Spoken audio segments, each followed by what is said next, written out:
Welcome to the Braylon Edwards Show with Shep. Touchdown, Braylon Edwards. Braylon Edwards, touchdown, Michigan. Passing pattern to Edwards, touchdown, Michigan. Where we bring you the best in sports, entertainment, and insight. Join us every weekday from 2 to 4 p.m. as we break down the latest games, analyze the biggest plays, and dive into the hottest topics in sports. We'll have exclusive interviews with your favorite athletes and guests, and you'll get a front row seat to all the action. So tune in to the Braylon Edwards Show with Shep. Got one-on-one going end zone. Edwards in the air. Oh, what a catch by Braylon Edwards. His second touchdown of the game. On the Woodward Sports Network, where sports comes to life. Well, absolutely. Let's go, everybody. Pistons. What's going on? How you doing, everybody? Glad you're with us on this Tuesday on the Braylon Edwards Show on Woodward Sports. Brendan is with us. Kool-Aid is with us as well. It's kind of a dark day outside. You know, it's cloudy. We have these in Michigan. I hope it doesn't let people get them down. This is the reason. Days like this, though, my buddy says to me all the time. He says, "Just do me a favor. Jump on 75 and drive south until you get to Atlanta, and then you're all set." Because this is part of the reason. You want them lemon pepper wings, huh, Shep? This is part of the reason he left. He's like, okay, I can't. I mean, Shout out Magic it's City. too much of a downer. Now it doesn't get me down, you know, because we get to come in here 2 to 4 every day and talk sports. How much better does it get than that? But I can understand why some people get a little droopy on a day like this, can't you? So twofold. Is it time to talk about the Pistons yet? Okay, it's not. I got a little too happy. I digress. We could talk about them a little bit later. You know what? This isn't bad, Chef, because I lived in Seattle, and for what people say about Seattle as it relates to the rain, it doesn't rain rain every day. It's some light drizzle here or there. It's really Threatening not every once in a while. 100%. Yeah. But in terms of greatness, definitely leads the nation in great A's, and that's why. Well, I mean, that's a little morbid, but that's why they have a rate that is higher than everybody else's state. Right. If you know where I'm going. But it looks like this, probably 240 out of 365. In Seattle, it looks like this. Yeah. So I would say to this, I'm glad I'm not in Seattle. Say, if there's one place outside of where we live, Yeah. because we love our community, right? We love our people. I've always said this: the Midwest is different. All right, I mean, just better people. Where would it be in the country? Where would you live?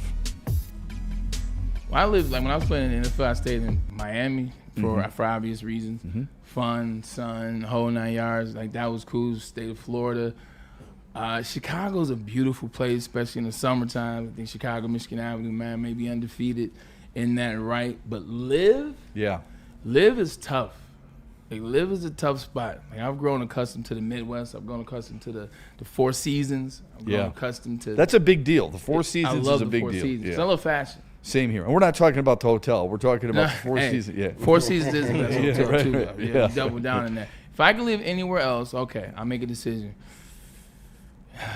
It'd be somewhere in Florida probably just because of that weather, or New York. Like, I'm a New Yorker. Are you really? Like, I love New York before I played for the Jets. I thought you lived in New Jersey while you were in New York. I did, but that's because the facility is way out there, and it's 40 minutes from the city. So, I got you. So Okay. for me, I wasn't a morning person then. So I'm not waking up and jumping in the Lincoln Tunnel or the Holland Tunnel every morning at 5:30 a.m. so that I can get way. Nah, that's not me. Yeah. At 5:30 a.m., I might just be getting in from. You're not I'm taking just any joking. train either. I might just be getting in at 5:30 back in the day. But it's something about big cities. It's something about like the lights, the honking of cabs, now Ubers and traffic, and you look up and you can see skyscrapers and lights and billboards and ads and people walking across the street. Like, I've always been attracted to that type of energy and that hustle and bustle. So even though it's not warm, shoot, you know what I'm saying? The chicken's right.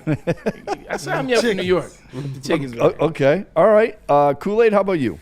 Yeah, for me, it's either Orlando or somewhere between Tennessee and Alabama, man. I like the warmer climate. My mom is a Southern girl, spent summers down with grandma in South Carolina and such. So for me, it would be one of those two spots, man, for sure.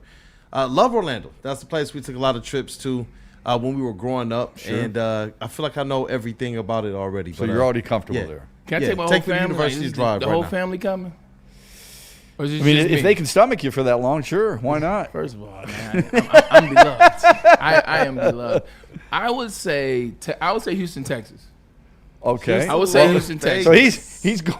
Yeah, I He's got gone from some.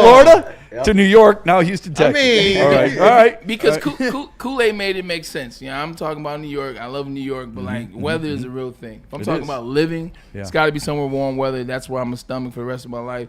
Give me Houston. My dad played for the Oilers. We know the area. My dad still frequents Houston. Shout out to Butch Woolfolk. Played for Michigan back in the day and played Big worked city, with the big Texans. city, and a good city. A lot Give to me do there. H-Town. Really good restaurants in Houston. Okay. Yep, absolutely. Give me the ribs. Give me the steak. Give me all that. I can't say that because I got Yeah. Well, you kind of already did. When you say Tennessee, Kool-Aid, are you thinking Knoxville? Where are you thinking? Knoxville's nice. I mean, I like the city. I like. Yeah. I'm telling you, bro. I love Nashville, but Nashville is a very cool town. I love it. I love it. But I got family in Murfreesboro. Uncle In teaches at Middle Tennessee. Okay. Yes, sir. Yes, Middle sir. That's Tennessee a State. family All right. connected to Take Six. too They're black all for Nashville. they Get all outta through here. that, man. But You're too black for Nashville. Get out of here. Oh no way, man! I I'm mean, just people would messing around. but I Nash would say Vegas, that as they call it? Nashville is a good place for younger people like Brendan. yeah. Where would No, I you like go? State Line too. I'm before. I like State Line, more of the country feel, the water, the nature, getting out. Okay. I like that, man. My sons, they want me to get them into hunting, so I'm like, you know what? Are you a hunter? We might. I have gone. I'm not a hunter, but my friends did when I grew up, and so we would go on trips and things of that nature. My kids, they want to get all the way into it. Like my son is sitting there are looking you at a crossbows bow and such. or rifle? He wants a bow. Okay. So we're gonna look into bows. We gotta have a rifle too, though. Got to.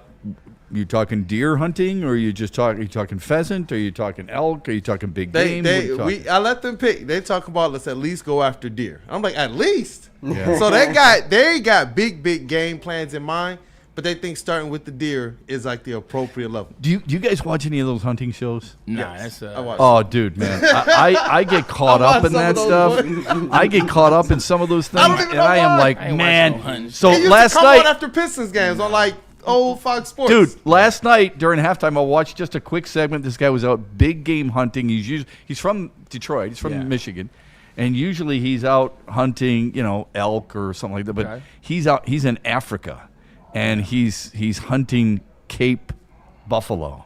And I'm like, dude, you could be walking down this brush, and out of nowhere, here comes Lisa the leopard, right? Here comes a lion who's pretty hungry. That would scare the hell out of me being out there. I wish he did. Like, I don't play that. I'm not a hunter.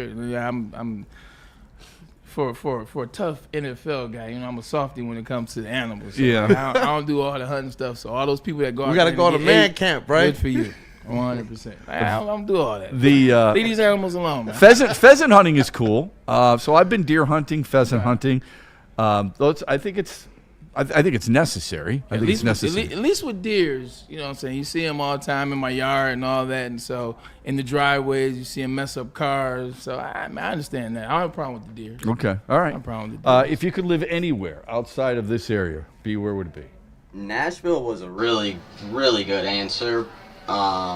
I would have to go Tampa though. I have Tampa? family in the area. Tampa's I've been good. there a lot. I like love that. Tampa. I love the like bang, that. I love the bang like for that. your buck real estate wise in the places we name. There's Florida, Mm-hmm. bang for your buck. Florida again, bang for your buck. Nashville, Tennessee. Yeah. You get some money, you get some bang for your buck. No state tax in Texas. Just throwing that out. Yeah, that's a beautiful. Oh, or Florida. Yeah, I'm saying, or Florida, Right, 100%. Can't say that about New York. So that would be all really. That would be all really, really good Yeah, stuff. that was- I would say just to add to those because I think they're all excellent answers. I probably like Dallas a little bit more than Houston, but I do love the state of Texas. It's an hour and 40, I think. I love Nashville. Absolutely love Nashville. And Tampa would be probably the place for me in Florida area. Asheville, North Carolina is really nice. So green. Yeah. My parents Beautiful. just visited there like 3 weeks ago. So they loved it. Yeah, loved it. Yeah, so I need a place yeah, where like, it's I'm going to play golf Some a lot, great golf and from North Braylon's Carolina, going to come South Carolina. and play golf with me a little bit. So I've got to have that. The Carolina is great golf. It is. It's one of the I best wouldn't golf mind in the South country. Carolina either, Yeah. but there's you can run into the hurricane season there. That's the problem, and that could be a slight problem with Tampa. And to be honest with you guys, I mean that's the beauty of where we are at. We have You don't get affected by it. No, Nothing. natural disasters. we're not really. Yeah. I mean, there's tornadoes in certain places. Ish. I mean, Ish, right? But overall, I mean, if you I've can seen stomach I've seen the two snow for 3 tornadoes in months. 40 years. Yeah. You don't have to worry about earthquakes. Yeah, you don't have to worry about any of that hurricanes, stuff. nothing. Hurricanes, Like, yeah. it's just a measly tornado every now and then. With good people. Yeah, with good people. Speaking of hurricanes, the Pistons are kicking the crap out of everybody. They win another game last night. Without Cade Cunningham. Without Tobias Harris. And I try not to get too caught up in our silo here. But we said before the season began, this was a good conversation. We said I'd like to see Jalen Duren expand his offensive game and play more minutes. Nobody knows how to delegate the minutes better than J.B. Bickerstaff. He's not a superstar, but he's a star. He's on his way to being a star. Cade Cunningham's a superstar. Jalen Duren's becoming a star. He's going to make a lot of money. That dude, can I borrow that brother's going to make a lot of bread.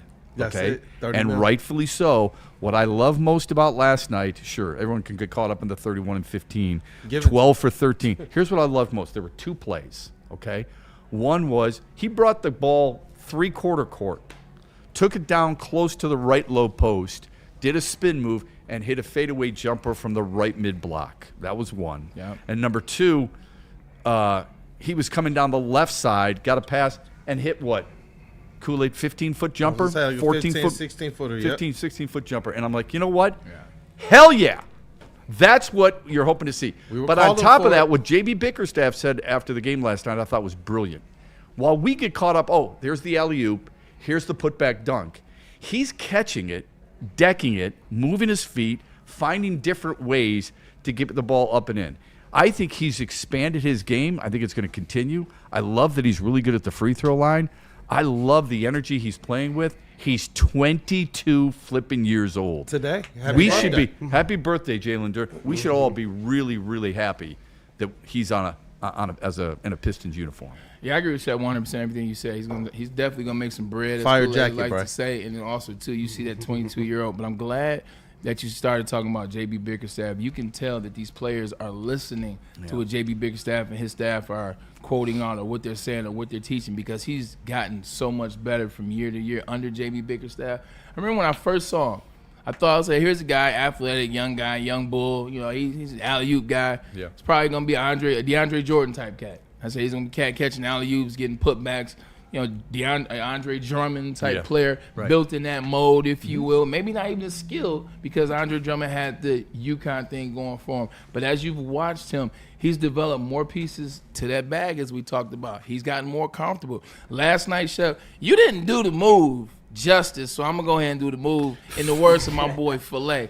He definitely brought the court up three-quarter. When he got in here, he went tween, behind the back, set up, has he stopped, dropped it, nothing but the bottom of the net. Chink! Yeah. Nothing but the bottom of the net. And then it's just the comfortability. And as he's doing it, who is looking down the sideline? He's looking at Kay like, yeah, you take your time. You take your time. And I'm saying that as jokes, but I'm also saying that as serious. I'm now in a space where I'm comfortable. Yeah, they was playing the Pacers, and the Pacers don't have a soul. They lost their soul. No Miles Turner, no Tyrese Halliburton. Who cares? This is an NBA game in which these guys felt confident. It was fun to watch, and he's getting better in all regards. The shooting percentage, the free throw percentage, like his percentages, the numbers, and where they're at. This is good basketball, man. It says a lot about the coach. It says a lot about what those boys are doing on West Grand Boulevard when they're not in LCA. So they're also really fun. I know this shouldn't matter all that much. Jenkins on the baseline. No, but we've talked about how much the Lions are fun to watch. Usually, okay. When the Tigers were rolling, we enjoyed them going first to third on a regular basis and doing some things that, especially in the power game. This team plays an exciting brand of basketball that I think welcomes anybody else who's been a little late to that proverbial party. But I've said this before. What I love most about J.B. Bickerstaff, he makes younger players better. Yeah, and that's part of his resume. Can he take this team all the way? I don't see why he wouldn't be able to. I think he can. I think they're so well connected. I'd ask all you guys this. Is Cade Cunningham and Jalen Duren among the best guard-center combinations in the NBA? Before you answer with your heart, and because of what he did last night, I just want you to think long and hard about it. Are they among the best in the NBA as that combo? No, but they have the potential to be like you talk about among the best have done it. When you talk about Jokic and Murray, whether you believe in them, Jokic and Murray have done it. When you talk about Chet and Shea are world champs right now. When you look at what that looks like, so 100%. And then there was one other one. Mitchell and Mobley are pretty damn good. I promise you, it's right here. Yeah, I would also Brunson say and Towns. And Brunson and Towns. I think those are the top 4. But the potential is there because you see guys getting better. One thing about J.B. Bickerstaff, he's not just making Jalen Duren and the other guys better, empowering them to find and learn their game and get better. He's turning Cade from a potential superstar to past the superstar is what he's doing as well. So the potential is there, man, and you watch it. The season looks good. They looking consistent. Also, shout out to with Duncan Robinson. Seems like he's finding the bottom of the three-point now. It was good to see. But, yes, they are on their way to that because the only thing that they have ahead of those guys is they just have more time together. Yeah, more time together. I was at the gym this morning, and I heard 2 guys chatting it up about the Pistons game last night. And one said to the good to hear. Yeah, it is. It was really cool. One guy said to the other, would you take Cade Cunningham or Shai Alexander? Of course, he didn't even know. And I felt like saying, you mean Shai Gilgeous-Alexander, the MVP of the league? Anyway, so he said, the one guy said, well, I would take Alexander. He said, but I'm not from here. And the other guy looked at me and says, yeah, I would take Cade Cunningham. And, of course, he's from here. Yeah. I don't think there's a wrong answer to that. And I'm not sure many of us would have said that even a year ago because Shai Gilgeous-Alexander is really good. He gets to the line a lot more than Cade Cunningham. But I love the fact that people have that discussion, that's where they feel he is, even though he didn't even play last night. And it's funny, too. As I start talking, I'm looking to my right because I know Kool-Aid is going to get excited. I was thinking about that at first, and I'm like, it's not really a question. And then you break that question down and you look at it, well, Cade has built that up over time in the same place, and he had a franchise thrust onto his shoulders. Now, he went first overall. That's what happens with that. But he had a bad franchise, a traditionally horrible franchise, thrust up on his shoulders, and now out of the ashes like the Phoenix, he and this team. Like the Phoenix. 100%, 14-44, and you see what they're doing now. So this looks very much like 24 for the Lions and 23 maybe last year. But, why not? Shai Gilgeous, how many stops before he got to OKC? Now he's in OKC, and he's got Chet around him. He's got Lou Dort around him. You got Will around him. He makes them better, I think, for sure, just like Cade makes everybody around him. Player for player, I know what Cade is. I know what Shai is. I'm not saying I would take Cade, but I'm saying it's a hard decision when you break it down like that. It makes you think. It does. And you wouldn't have thought that before. I would have thought it would been Shai slam dunk based on him being the MVP. Yeah, right. But the only thing I would say is what I really respect about Shai Gilgeous-Alexander is he's been available on a regular basis. He doesn't miss many games, if many at all. If you look at his career, OKC started with the Clippers, played 82 games his rookie season. All right, then it's 70, and then you get to the shortened season, and then you get 68, 75, 76. He's playing a lot of games. And that's not necessarily Cade Cunningham's fault because at an MVP clip. Yeah, at an MVP clip. It's not necessarily Cade Cunningham's fault because he was injured, but 12 games, 62 games. You need more from that. Last year he gave you 70, which is great. If he's giving me 75 games or so, and that's what the greats do. The greats do that. They don't miss games. Jordan didn't miss games. Bird didn't miss games. I mean, that's the greats of an era. LeBron missed games. The current greats miss games. I set you up. Kawhi, LeBron. Yeah, and that's where I do appreciate the fact that we see Cade's number of games missed get smaller than over his first couple years when they were trying to figure out the shin injury. Like, he's a guy that I know wants to play. And I remember even when they talked about taking him out for that year, he didn't actually want to have that surgery at first. Oh, I know. 2 years ago. Yeah, when he played 64, and they're like, we're shutting you down. He wanted to play. I know that. There's no doubt about it, and that's great. That's who he is. But that's my point is I don't care about the era. I care about the player, and I think the player is going to give you that on a regular basis. He's going to give you – if you're getting, 70 games a year from him, 70 to 75 games a year during the regular season, I think that's a good thing from him. Don't you? 100%. You can live with that. I can live with that. 100%. Just looking at this team, you talk about the top pairings. Yeah, they have a ways to go as it relates to the players in front of them that have won and have kind of had the playoff experience and such. But in terms of their trajectory and their arc, as long as they keep this up, they're going to be one of the top 3 tandems, one of the top 3 point guard center tandems in all of the NBA. You look at some of the ones that I believe they're on the heels of right now. When you look at Kat and Jalen Brunson, I do believe that right now they're in a position where you go into this playoffs, you go on just a little bit further than them, and you still get this Jalen Duren that we've been seeing. They're going to have a great claim to one of those top 3 spots, and they have been already the best lob connection. They are the best pick and roll connection right now. And with an expansion of Duren's talents and skill sets, and you see Cade Cunningham being able to step closer to that 30 points without sacrificing the assists, that's a lot going on. Like Duren, 30, 15, 90% from the floor. The first player to do that since Dwight Howard in 2010, bro. Yeah. Kool-Aid, I will say this, though. Not Chet. Shep. They kind of sound a little bit similar. A little bit. I will say this, though. To your question, I think as it relates to the totality of players in that duo, like I don't think there's any duo on this list better than them playing both sides of the floor as a duo, except, and I wouldn't even say Mitchell and Mobley, because even though Mobley's on both sides, Donovan Mitchell doesn't play necessarily the best defense. If you're talking about playing on offense, playing on defense, being able to do all the things, none of these duos do it like Jalen Duren and Cade Cunningham. That's currently a really good point. Is playing on both sides of the floor. None of the duos. I think that's really important. Yeah. I've always been a big proponent of that. If I'm going to give an MVP vote, if I'm going to give some type of special postseason award to somebody, I want to see it on both sides. Best defensive team in the league. Now, I got all kinds of ridicule because I said that about Luka Doncic, and people are like, "Oh my God, what are you talking about? This guy can score." No, stand on business, bro. And I'm like, wait a minute, hold on a second, okay? If I'm going to be consistent, and I did that against James Harden, and I wasn't a huge James Harden fan, I would say the same thing with Luka Doncic. The Cunningham to Duren combo produces the most ball screen pairings in the league, okay, which I think is pretty interesting.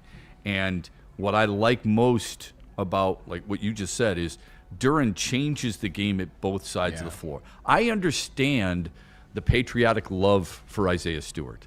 I've always said, though, the best athlete for this team, besides Cade Cunningham, is Jalen Duren.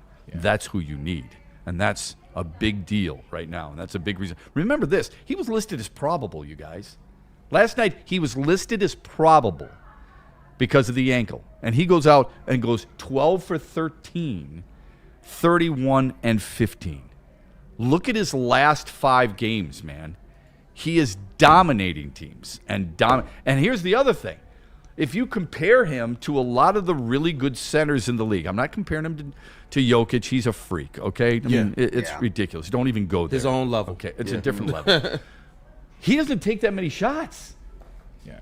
Now, it's a career high in 11 field goal attempts per game, but he's not taking nearly the type of shots that a lot of these other centers to get those points. To get those points. 100%. And it's not all lob passes now. That's what I'm glad about. Great thing. Right. He's gotten more patient. Shep, we talked about this at the golf course. We talked about this on the show before the season, leading up to it, and we kept saying, Jalen Duren is the one that we think has to take that next step. We were bullish on Asar, bullish on what Ivy could be, but we kept talking about if Duren actually can become a player more productive outside of the paint, then we were going to get a completely different Pistons team and a Jalen Duren that would step towards that contract amount that we've heard. And I don't see anybody in Detroit blinking at that anymore. I see people saying right now, pay him now. So he's doing this thing, and obviously I don't think you can do that now, is the unfortunately. key. Yeah, you can't. Yeah, you're definitely right in terms about wanting him to take that next step and having that conversation. I think for us, the reason why you're so excited, though, is because the minutes for Jalen Duren have always been limited.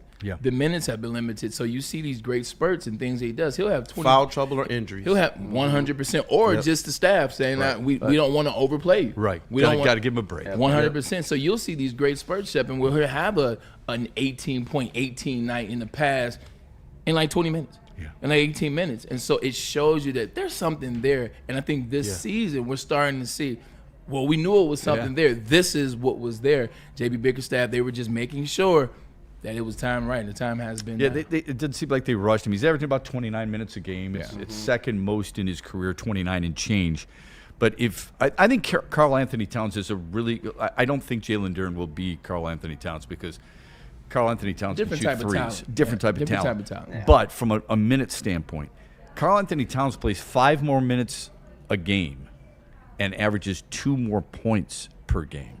he also takes 5 more shots per game than Jalen Duren. So that tells you something right there. That's what I like. There's a flow.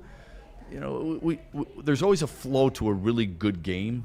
Like the football game last night sucked. It wasn't. Tennessee sucks. No, it's a really bad flow, right? It was a bad flow because that Dallas team, though. Yeah, I know, and we're gonna get to that. But the Pistons seem to play with a rhythm. Yeah. A lot of times you'll come in here and play that really nice music that we all like. My speaker in my mouth. That's your problem. And then all this stuff, and that's what the Pistons seem to play like to me, at least early on this season. So they should get another win tonight, knock on wood, against Atlanta. You did a nice job of, this was off camera yesterday when I said, look, hoping to see, we're all looking for tests in our teams and our players, right? I want to see what that guy does in the box against Tarek Skubal. Okay. Well, the Pistons, so far the schedule's been somewhat favorable. Yeah. Okay? You said, but Shep, sometimes they're winning on back-to-back games. Yeah. The tail end of back-to-backs. Those can be challenging too. So you got to give them credit for what they've done, and they deserve that credit. Tough turnaround, traveling to Atlanta tonight, but I don't think Trae Young is playing tonight, so I could be wrong. Yeah, but I know Jalen Johnson has been tearing it up for the Hawks in Trae Young's absence. This guy's gone to a different level. So did you see the stat line the other night? Yeah, well, ignorant guess what? stuff. 35, 18, 12, and 7. Yeah, but he hasn't played against Jalen Duren, man. Yeah, I'm looking forward to the matchup. Look, tap in tonight. We are going to have the Pistons stream and post game, the watch party tonight for that game. It'll be good to see them on the road back to back, and we'll see if Cade Cunningham gives it a go tonight. All right, I'm looking forward to it. So congratulations to the Pistons so far. Hope they keep it up. It would be really fun right around the trade deadline to start wondering if indeed they need something. Like, I mean, Dennis Schroeder was a really wise pickup last year. Here we go. Here we go already with the Detroit franchises. No, I was going to say if something at the trade deadline. No, I was just going to say if we ain't going to get it here in Detroit. It might be different. If Dennis Jenkins can continue to play this way, he takes a lot of what you missed with Schroeder. We're good. We're good, and he can just tell us we're good. And I would this would be my advice if I was the agent to Marcus Sasser. Hey, dude, get well. Get well quick, True. because you know what? This dude's deserving of the minutes that he's getting. And they're best friends. You have to leapfrog that son of a gun to get back out there. Look, tough. At the end of the day, friendship is cool, but you're here to do a business. Amen. Like, you're here to do a business. Right. My job before I even got here, I want to play on this team. I want to make a difference in the NBA. That's his goal. And now he has the opportunity to make a difference. He can't worry about who's his friend and who's not his friend. He's going to keep going forward. That is one thing that they say. You cannot make the club in the tub. That's one of the best football lines. It is. You can't make the club in the tub. That means those guys that get hurt and injured and, I'll be back.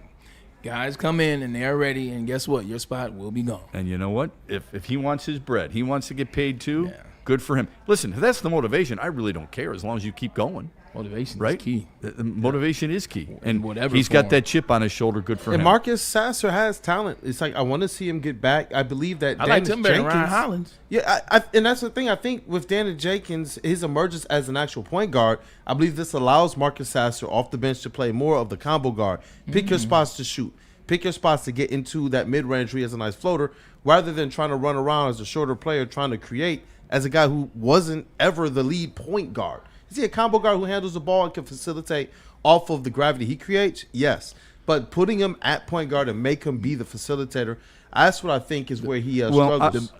Am I wrong here in saying, with all due respect to Marcus Sasser, I'm not worried about getting him minutes or where he deserves to play. You've got enough guys right now who are doing pretty damn well, okay? I'd be more concerned about Jaden Ivey coming back.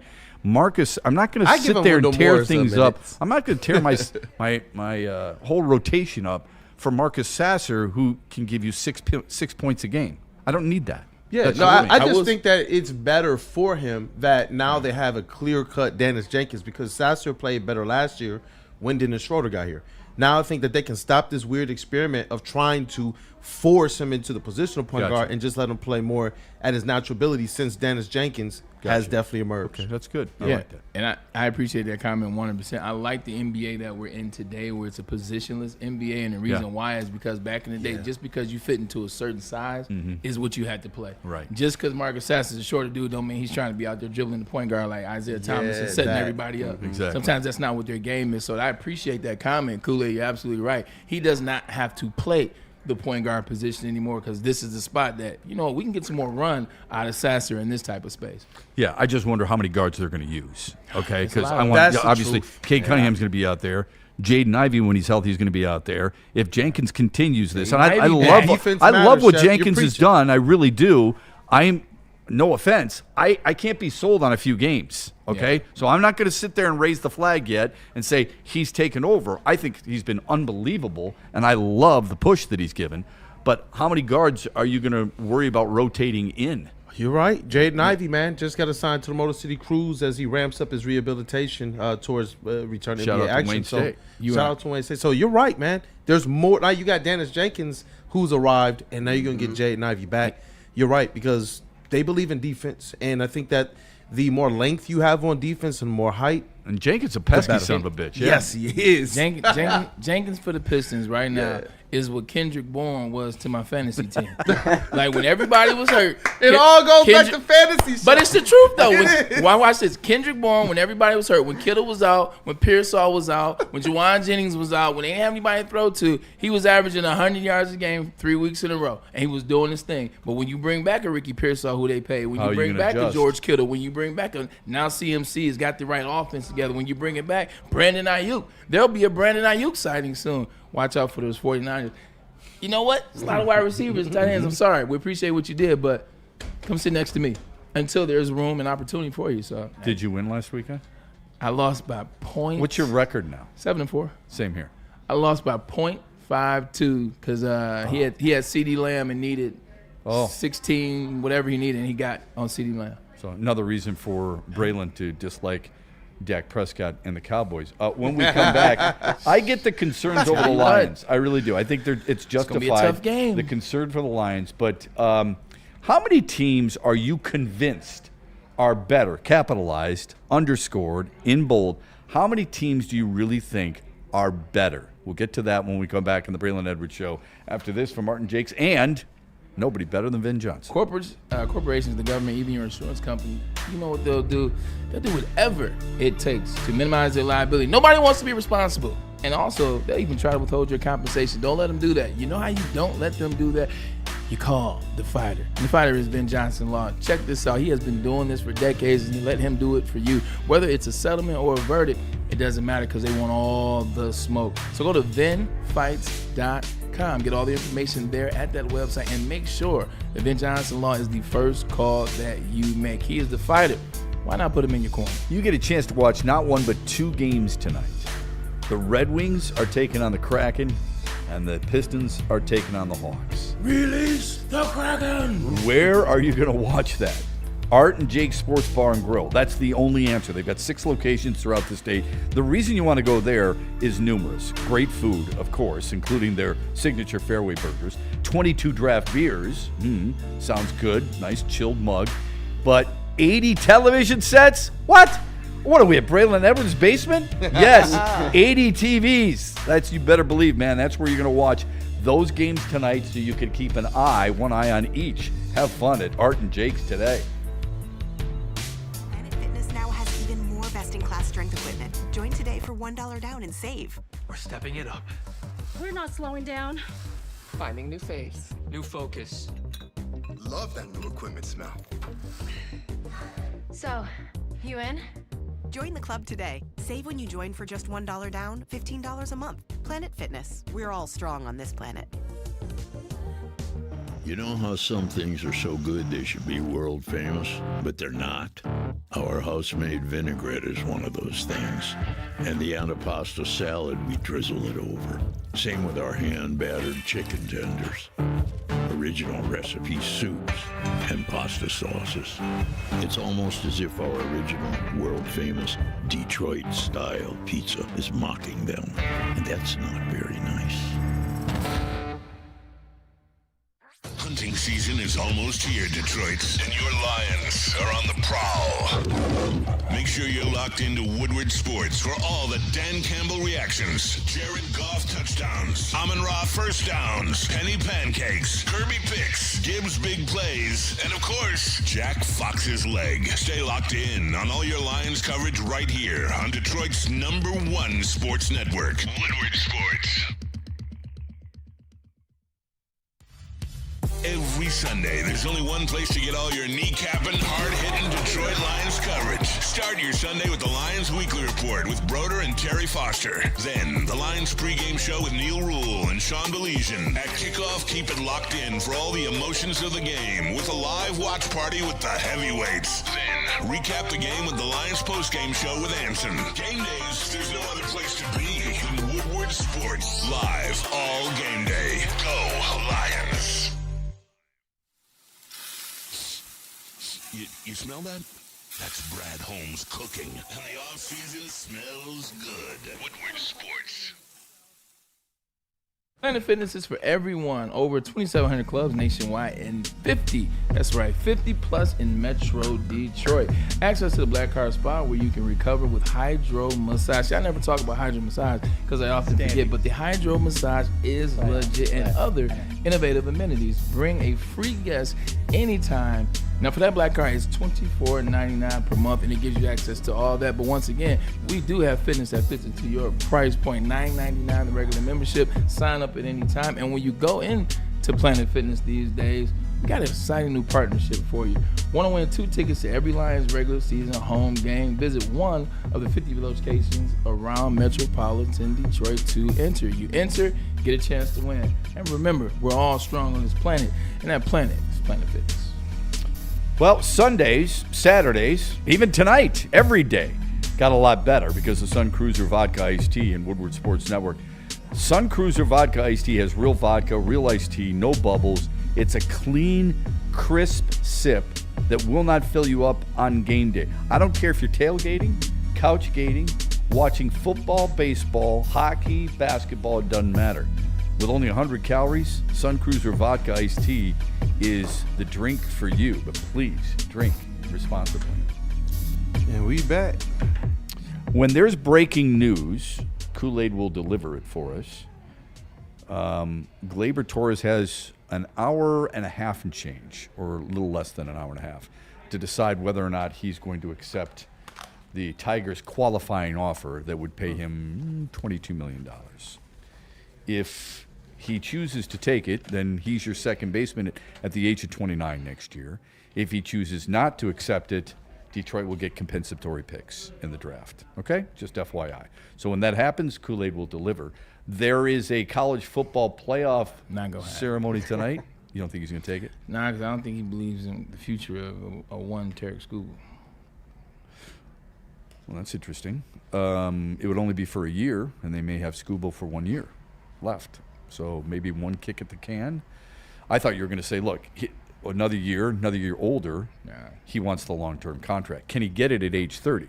Bregman did. He will. He could. Okay. For what he did with the Tigers last year, and I think for what he is, he's going to be that in other places as well. I think he will go garner a good deal, a decent deal. Here's my question with the Tigers. And I didn't mean to get off on this. I was just talking about it as a story here real quick because we want to get into some football. But here's my question with the Tigers. Yeah. If we all believe collectively from what they tell us, and that is that Kevin McGonigal, who is the MVP of the Arizona Fall League, is their number one prospect and the number one hitting prospect in all of the minor leagues, if he's going to be your future second baseman, okay, and he should make his debut for the Tigers this year, and you have Baez at short, and you have Torres at second, and everybody out there who's a Tigers fan wants you to sign a third baseman. Bo Bichette, move him to third. Alex Bregman, bring him on board even though he's 32, 33. Where do the young guys play? Where is McGonigal going to play? Where is Bryce Rayner going to play? Might take a little bit longer for him. Max Anderson had a really good Arizona Fall League. Where does he play? I mean, if you think about it, Braylon, this team, they have question marks in center field because of the lack of offense, in right field, at second base until Torres makes up his mind, at shortstop after this year, and there is no third baseman. You're looking at Dylan Dingler, Riley Green, and ironically enough, probably Spencer Torkelson as the guys who have locked down positions. Where do you play Cole Keith, by the way? I mean, that's another young guy. So, I mean, remember, they moved him from second to first, then back to second, then they have it third a little bit. His mind is all messed up. It's just something I've been thinking about. Are the Tigers going to suck next year? Is that what you're telling me? No, absolutely not. I was sitting here too, like, oh my God. Well, I'm just. Are those fair questions, or do you think that's? Do you think that's me overreacting? I mean, feel free. Go ahead. I'm a big boy. I got thick skin. No, I don't fully subscribe to the conversation because I'm not necessarily versed enough in terms of doing my information. But I would say you're somewhere in the middle. Okay. You're somewhere in the middle of the two. Okay. Yeah. I think those are valid questions. Yeah, that, I agree. That have to be asked and answered by the front office, not by necessarily us. All right, so the Lions, we all know, it's still a little bit of a hangover effect for us. We still know that the Lions. The sky is falling. I know over. the sky. Oh, the panic meter, ding, ding, ding, ding, ding, ding, way up there. Take me now. Remember when you goes? You guys probably never went to the circus. You went to the circus. Ringling no, Brothers. I'm not saying you. I'm talking about Brendan. No, I got you. And people are using the big mallet. And then it shoots up, right? 100%. And the big bald head guy with the spinny mustache. That's him right there. The spinny mustache. Spinny mustache. Spin I dog. went when I was 100%. like And the onesie. Like The guy you don't trust necessarily. Hell nah. Where do you think that panic meter is right now for Lions fans? Where is it? It's all the way at the top because You think so? I just speaking from what I know, I've talked to a couple guys. Some people are panicking. I think everybody's panicking in their own way, and that's why I say it's up to the top. Now, just because you want to lie about it, be sneaky about your panic, like that's not got nothing to do. So many people, I was talking to an individual that he will say nothing bad about the Lions, and every time they may lose a game and things like that, he'll just push the goalpost back. They lost to Green Bay. It's Green Bay. It's the beginning of the season. Blah, blah. Oh, you lose to the Chiefs. Oh, it's the Chiefs, and it's you lose to Eagles and blah blah blah. But I'm listening to the conversation. Like, what do you feel about?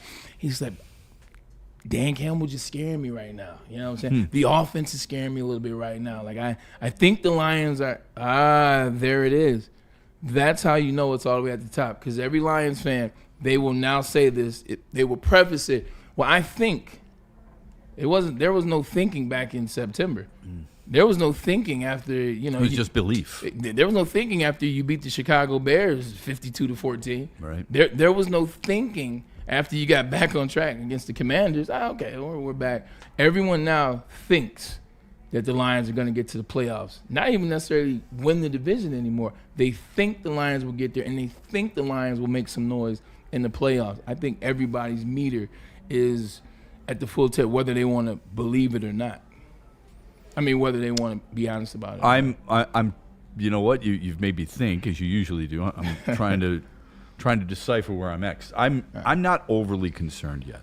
Okay. I'm not, and that sounds, quite honestly, when I say it out loud like that, it sounds stupid. It does. No, it really does. It sounds stupid. I mean, they're 6-4. They don't have a signature win. They've alternated wins and losses. Right. And maybe my belief is way too strong. But it does. It sounds stupid. How can you not be concerned over a team that's 6-4 and would be the outside looking in? Let me give you the reasons. Okay. Talk to us, Shep. If the playoffs started today, Brendan knows. He's put this graphic together. They're out. You know that too.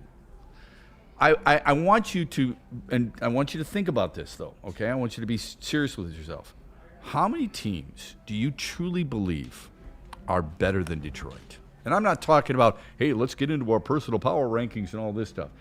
There are so many question marks regarding the National Football League right now, but especially in the NFC.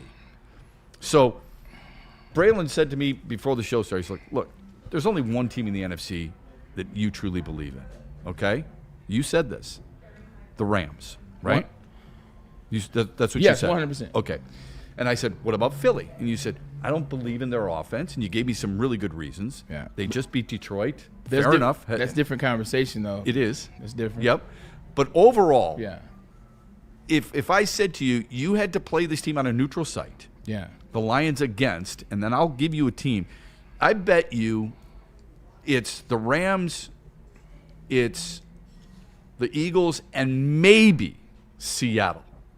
And you don't believe in Sam Darnold. So you're going to have a hard time convincing me you'd take Seattle in the NFC. And that's about it. Now, we can include the AFC, and I understand why you take perhaps the Broncos. You always put across stuff. Maybe the Colts, right? The Patriots. Maybe the Bills. I doubt it. But because a week ago you were trashing them, and for good reason. But it's not about me trashing them. It's about me looking at what I've seen against the Detroit Lions. I understand. Yeah. I understand. You've made that clear, and it's a good description. Yeah. My point is, there's still a top 8 football team in the National Football League by most people's standards. Does that settle you down just a little bit, or no? I mean, unless you think Chicago is better than they are, and unless you think Green Bay is, which I don't. But go ahead. Green Bay's got too many major injuries. Josh Jacobs being injured, Tucker Kraft being injured. Tucker Kraft was 41% of their offense, and you saw what it looked like when he wasn't there. You saw the Eagles game. They did a similar thing the Lions did. Defense was outstanding against the Eagles, but the offense couldn't give them anything, and so they were able to score points. It looked exactly like the Lions game.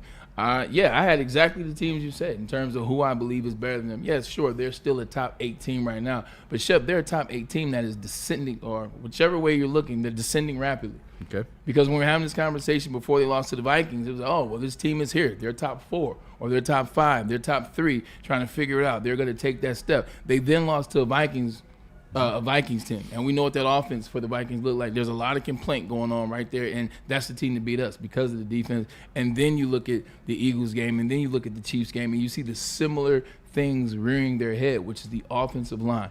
You see the offensive line and struggling. Yeah. And looking at it that way, I look at this being why I chose these teams ahead of the Lions. Offensively and defensively, I think there is more fluidity in these teams. I think they are just as good as Lions, better than Lions defensively. And then offensively, I think they have enough, or they're much better than the Lions. So that's why I have these teams over the Lions right now. Can that turn? 100%. Players are coming back. Our secondary will look better. Maybe they figure out some things, and then we'll see what happens in the next games. They play the Giants, followed by the Packers, followed by the Cowboys, right? Yes, correct. Followed by all at home. Yep. All at home. 3 home games, 3 winnable games. That one at the end, we'll talk about that a little bit more because I think Dallas is the same team as the Lions currently. Ooh. Yeah. Is there a problem? No. Is there a problem? If you're talking about point score, Dallas is doing it better than anyone in the league right now. If you're talking about what the defense looks like with Clark and Quentin Williams in the middle, that's what's giving us problems is the defensive line. Well, they got Quentin Williams and Clark in the middle right now, and it's looking like something. I think it's debatable, but I understand your point. It is. Yeah. I don't think in no realm they're better. Yeah. I'm saying, but they're on the same level as of right now. Yeah. So you just look at it, and you just want to see more constant fluidity off both sides. I think when there's something wrong, how do I say this again? Watching that Lions game, going back and watching the film from the Eagles game and some of the pressures, it wasn't even just about the defensive line. You start to watch more of the game, there was some mix-up in where players were supposed to be. There was some mix-up in where passes were supposed to be. So when you dive into it, it's not just the offensive line had a bad game and they didn't protect. Right. There was more mistakes to go around than I thought. Should that how concerning is that considering we're this deep into a season? Is that a common occurrence, do you think, with good teams? I'm not talking about crappy teams. 100%, because the thing about it is, and you talked about this, I don't want to steal this from you. You said yesterday off air, I'm giving you the credit, the Eagles wasn't a cause for concern for you. It was a great opponent. It was on the road. It was a team that just won the Super Bowl, and all those things are true, and they lost with that defense. He's like, they lost to the best defense in the NFL. There's no shame in that. The Vikings loss is the one that got you, and you're 1,000% correct. So, no, I tell you the story all the time about the 49-3 ass whooping I took when I was with the Jets and we played the Patriots. Mm-hmm. Like, yeah, I mean, you don't want to lose 49-3. They were the best team in the league, and they clearly showed us at that particular moment. So you don't place too much in it. But it's just the fact that here we are, week 12, and we're still trying to figure out what is this offensive line going to be, because they're getting closer and closer and closer. And these teams, see the difference in these teams and why I think they're better? See, the Patriots have gotten better and better and better and better and better. Right. Like, you're waiting for the Patriots to fall off the cliff, and you're realizing Vrabel knows what the hell he's doing. The Bills, the Bills are the Bills. You can throw them out with the bath water if you want to. The Broncos, I do not like the offense, but they've gotten better and better and better and better as a team. And on defense, they are effing real. On top of that, they meet one of your criteria. When you talk about show me who you've beaten, like you had this last week, who the teams they've beaten and which teams have they lost to. And the Chiefs and Vikings losses bothered me. It shook me because I think Detroit's better than them. 100%. I can almost accept a first season loss to Green Bay, new coordinators, 2 new guards, a new center. I can make plenty of excuses in that regard. It's not excuses, but it's understanding, okay? And Philadelphia, to a certain extent, maybe the weather, we all know the records. The 2 losses, Minnesota and Kansas City, really shook me. If you want to be proven right, look at Denver and look at who they've beaten. They've beaten some really good football teams. Yeah, and then the 1,000% in the last 2, you look at the Eagles and what the Eagles did. The Eagles' defense is nearing a different level right now. Yeah. Like that addition of Jalen Phillips and the addition of bringing Brandon Graham back, working with that defensive line, like they are taking it to another level. Nakobe Dean, this is the Nakobe Dean that I could not figure out how he went in the second round. This is the Nakobe Dean we saw in the national championship 2 years in a row. So the Eagles have gotten better on defense, and the offense, it's been this for 3 years, essentially, minus Saquon Barkley. The Rams are the Rams. They've gotten better and better and better and better. And then that Seahawks defense is legit. Because if you don't believe in the Seahawks defense, Matt Stafford's probably the top runner for the MVP. Yeah. Held him to $130. Right. And they snuck a touchdown early. And 2 short touchdown passes. He had good field position. So that Seattle defense is real. So it's not like, we're better offensively than them. So 100%. So, but let me use the Braylon Edwards argument on Braylon Edwards. If you think it's the Rams and nobody else, and this is where the eye test comes into play, specifically your eyes, which I trust more than just about anybody else's when it comes to this stuff. If I said to you that a team had beaten the Chiefs, the Rams, the Bucks, the Vikings, the Packers, and the Lions, those 5 teams, you would say that team is arguably the best in football. And they are the number 1 seed in the NFC right now, and that is the Philadelphia Eagles. This is very true, and they did beat the Los Angeles Rams early in the year. It's about when you play them the whole 9 yards. You're right. That resume is solid as gold. Yeah. Look me in my face and tell me that Sean McVay and Matt Stafford and that Los Angeles Rams offense would have done the same exact thing that the Detroit Lions did against against Philly. Like, Philly on offense is horrible. Philly on offense is not playing good by any means. There's beefing with A.J. Brown, and it's getting to an all-time high. You even have Jalen Hurts coming out now saying some things. But it's getting to the point where it's off the rails. They don't have the balance they had a year ago. 100%. So defensively, they're amazing. But on offense, you're just waiting for them to implode. You're waiting for Jalen Hurts to give you the ball. You're waiting for something to happen. You're waiting for A.J. Brown not to finish one of his routes, and here's an interception by the safety. Right. Like, that's what you're waiting for with the Eagles. Yes, I trust that defense, but the Eagles are going to leave you in the game.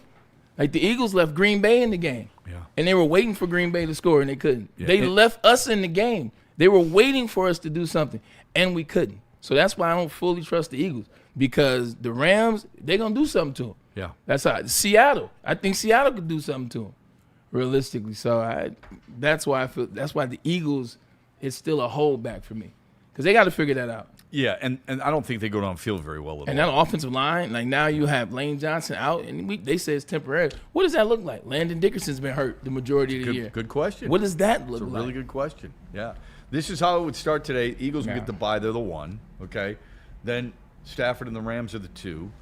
Bucks are the 3, okay? Actually, it's the Bears that are the 3. The Bucks are 4, all right? And then 5 is Seattle, 6 is Green Bay, 7 is San Francisco. And that's the thing, though. We're talking about who do you the question you asked us, Kool-Aid, was who do we believe is better than the Lions? And I gave you those teams. You didn't say who was, I think, even kill. Because right now, tell me why the Bears aren't even kill. Tell me why the Bucks aren't even killed. Tell me why the 49ers, who are getting back all their players, aren't even killed. Because Brock Purdy, as much as we gave Mac Jones credit, because he did a really good job in the absence, Brock Purdy, it looks so much different when him coming back. I know it was a bad team, but it looks so much different. So they're on. That's, that I wish I'd have thought of that. They're even killed with the Lions. Valid point, man. Yeah. And it's not always who's better, but on which level are you with? And you're not even at the top of the second tier. Well, now, what I'm saying is they're like it's conversational with the second tier. Yes, it's very debatable. For me to sit there and try to tell you that Detroit is better than the Bears, I cannot use the ammunition that they beat them in week 2, because that team is completely different than it was in week 2. Yep, Eagles also beat the Rams, and we're sitting here saying the Rams are better. So it's the same conversation? Absolutely. Yeah. Right. The only thing I would say is there's some issues with Chicago's offense too. Yeah. And I think it's worth debating Caleb Williams and the accuracy, the completion percentage, and certain other stats that he puts up. And I know numbers can be very misleading and deceiving, but I'm having a hard time in watching as much football as you and I do of saying that there's 4 solid teams better than the Lions, but there are others who are equal to it. Yeah, we haven't been in this position. As Lions fans now, 2.5 years, it's been something we thought we could depend on like clockwork by this time in the season. Yeah. Now you're looking at a situation where you're outside the playoffs. Mm-hmm. Some of these teams that you thought you were clearly better than, it's not just that they are in these positions, but you look at the Bears and their record right now. You're looking at Ben Johnson at offense. See, you had to say it, There you go, man. Look, and that's where it's tough to say, isn't it? It is tough to say. It's tough to swallow that, man. Like I thought that some of these teams were clearly just firmly in the rear view. Like the Bucks, the Packers. Yes. I thought we had finally slayed. The Seattle Seahawks. Yeah.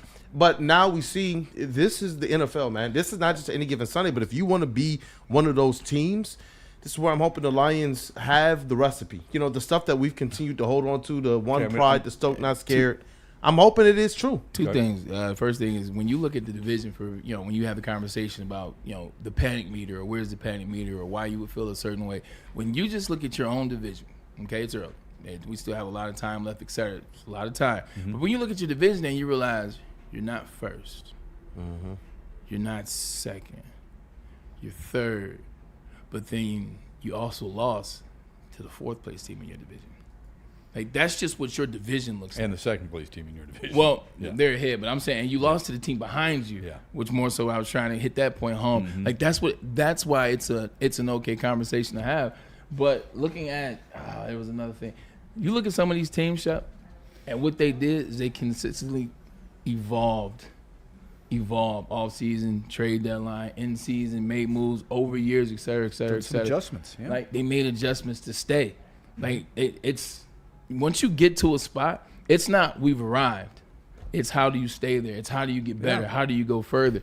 You look at the Rams, like they legitimately went from Super Bowl to never heard of you to back in this space. The Eagles are like, look, we're going to continue to find ways to push the needle. Hey, we're going to continue to find ways to make ourselves a better brand. You know what? Damn, we paid Devontae Smith and we paid AJ. So we can't do this. How can we work some magic and work some minutia and get another defensive lineman? Oh, well, if we give up this third and we're not going to pay him. This is what you have to do. You have to find ways to get better. You can't stay stagnant. And the teams at the top, even the Seahawks, they're like, they were battling with the Lions 3-4 years ago, and then they disappeared with Geno Smith. Now they got Sam Darnold. Now they have Mike McDonald at quarterback. Now their defense is elite. Your favorite receiver. Now their defense is elite, and now they're adding to the offense with Shaheed. Yep. Like Shaheed's so fast. Did you see the play last week where Sam Darnold hadn't been throwing with him clearly because he underthrew him? Shaheed was 5 yards ahead of in the end zone, and he underthrew it, and it allowed the DB for the Rams to come and knock the ball away. Wait till he understands that he's that fast, and he knows when to throw it. Mm-hmm. If I said to you guys, just first glance, which team do you think has the best record within the division, like the divisional record? I've always been a big believer of this. If you want to win your division, you've got to be the best team against the teams that are in your division. So case in point, last year. Green Bay? So case in point, Buffalo last year, 5-1 against the AFC East, they won it. Baltimore last year, 4-2 against the AFC North, best record within the North, they won it. Houston, 5-1 against the AFC South, they won it. Lions went undefeated in the division. If I said to you right, the same thing in baseball, by the way. Just watch baseball. Look at who's got the best record within the division. Who's got the best record in the NFC North, do you think? Just real quick. Green Bay. Green Bay? Kool-Aid? Real quick. Man, I would say Chicago. Chicago? Brendan? Green Bay. It's Minnesota. They're 2-1. It's crazy. Green Bay is 1-1. Green Bay, I think, it's 1-1. Detroit's 1-2. Oh, yeah. And Chicago's 1-2. Yeah. No, the tie was. The tie was against Dallas. That was against Dallas. That was outside the division. Yeah. Okay. So, just something to follow. Okay, you got a few more games left. Still have to go to get Green Bay at Thanksgiving. Got to go to Minnesota. Got to go to Chicago. But I think it's going to be hard to win the division if you don't finish above 500 in the division. That's all I'm saying. Also, too, man, these games. We keep it real. He's almost some keep it real. These games they're not gonna get any easier. Like, these games aren't going to get any easier. Same for the people that are playing against you, but they're not going to get any easier down the stretch. We talk about the defensive lines that they're going to have to play against. We talk about the teams and what they're going to be, and they're going to be hungry. Also, when you play Chicago the second time around, it's going to be in Chicago in December, and you talk about conditions, whether you like the conversation or not. It's real, though. It's a real conversation. Yeah. What if you, like, do you realize what it's like to play off Lake Michigan in December or January when the winds are swirling and you can't do jack boo-boo? Boy, the memories are whipping up in braids. Hey, I see it on 100%. the I'm stage. legitimately playing the game in my head right now. Like, there was nothing that we can do in terms of passing the game. We played one game. I want to say it was about Mark Sanchez. We had 12 attempts. We had to run the ball the whole game. We had one passing touchdown. It was San Antonio home. But we could not pass the ball, and we also didn't trust our quarterback and Mark Sanchez. Do you mind sharing a little bit more about your experience in outdoor, stuff? Because obviously we talk about it and what golf might be going through, but didn't even think about asking you about that one, right? Yeah, no, the wind is a real thing. It depends on certain stadiums. Outside, it affects, especially if there's not a snap to the ball. Like, there was no snap from either one of the quarterbacks the other day, and it was really windy. You know what I'm saying? Most quarterbacks wouldn't have looked good in that weather. There's a couple.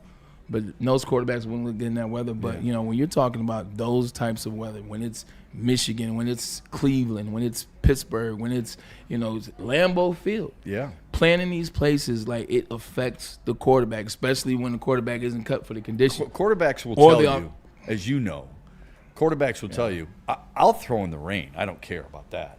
What I don't like is the wind. Because balls they can throw in the cold. Yeah. But it's the wind that bothers them more than anything else. Balls get hard. You don't have that control, like the leather, the oil that they put on, so it's nice and smooth when they throw. And you see the quarterbacks trying to figure out which one before they start the game. When it's freezing out there, it doesn't matter which one. The good news, this is me looking at the glass half full. Other side too. Yeah, the good, yes. The other side too, but also when you're in games like that, as you well know, you got to be able to run the football. Yeah. And Detroit is 7th in the league in rushing yards per game. Now, some of that is built up from earlier this year. Yeah. So we've got to probably, instead of looking at it as a total, we should probably look at it in the last 3 games and take it in increments. I mean, you and your teammates used to do that all the time. What did coaches do? When it was a 16-game schedule, they divided it into quarters. Yeah. Okay? Let's go 4-1 in the first, or 3-1 in the first quarter. Let's go 3-1. Yeah. And so we should probably do the same thing with statistics, especially when it comes to that. Kool-Aid, you were going to say something? Go ahead. Yeah, the people here in the chat have been real active during this conversation. And Coach Leo just wants to ask you guys, if you look at Green Bay and Chicago's schedule by week 18, he believes we will own the division and that game won't matter. But what do you guys think? I'm never going to say anything does not matter, especially when you like all these teams right now, it's a free-for-all, and teams are trying to figure it out as it relates to the Packers. Look, they got some injuries, but that defense is no injuries on that side of the ball. Yeah, they're legit. And that defense is legit. Are you trusting that Jordan Love can make a couple plays with Romeo Doubs, insert Luke Musgrove and a couple of the other wide receivers? What does that look like? So I don't think it's over, but I definitely think the Lions right now are they're better than the Green Bay Packers. I think they're more healthy than the Green Bay Packers, which sounds crazy. I think they're healthier. Yeah. They're more healthy. And they're getting healthier. And they're getting healthier. And they know this Green Bay Packers team, Matt LaFleur, is like it. They got something for him.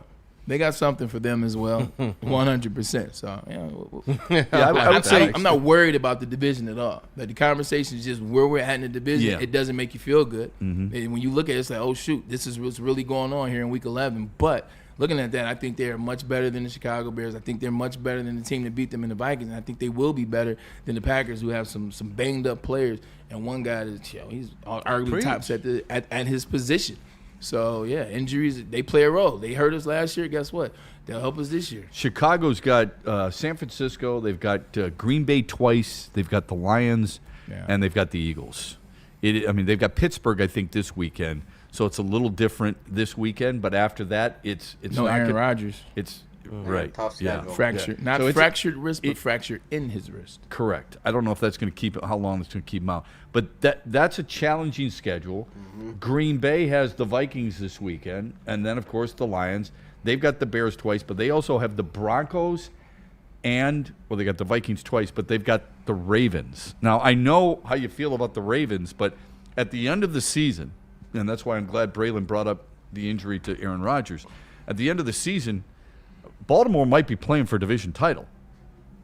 So those are the who's ever in the chat, I forget who said that, it's dead on, man. I think Detroit, not that they've got an easy road, they don't, but I think it's less cumbersome than two teams that are ahead of them. And speaking of Detroit's upcoming schedule, the man who runs this show believes that there's one on that schedule that maybe we put down as a win way too early. We'll talk about that when we come back. To the show. What a team! After this from Smoothie King and Sharon's Heating and Air Conditioning. It's almost like he's done it before, right? Yeah, he must be a professional. That's pretty smooth. Yo, what time it is, man? You know it's me, Braylon Edwards. I just want to invite you to be part of something special, and that is our Smoothie King Athlete of the Week. Delish. 100%, man. The program is all about recognizing student athletes in Southeast Michigan who bring hustle, leadership, and big impact to their community. Every Friday, we'll give a shout out to one student athlete, man, who does it right here on the show. And then at the end of the 12-week period, man, we'll do the Smoothie King 12. We love partnering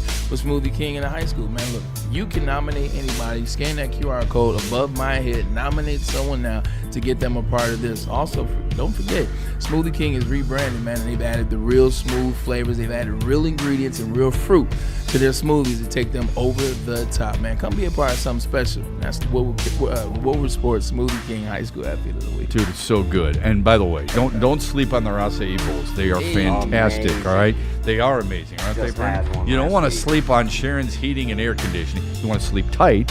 You want to sleep cozy tonight. In order to do that, you got to make sure your heater is working, right?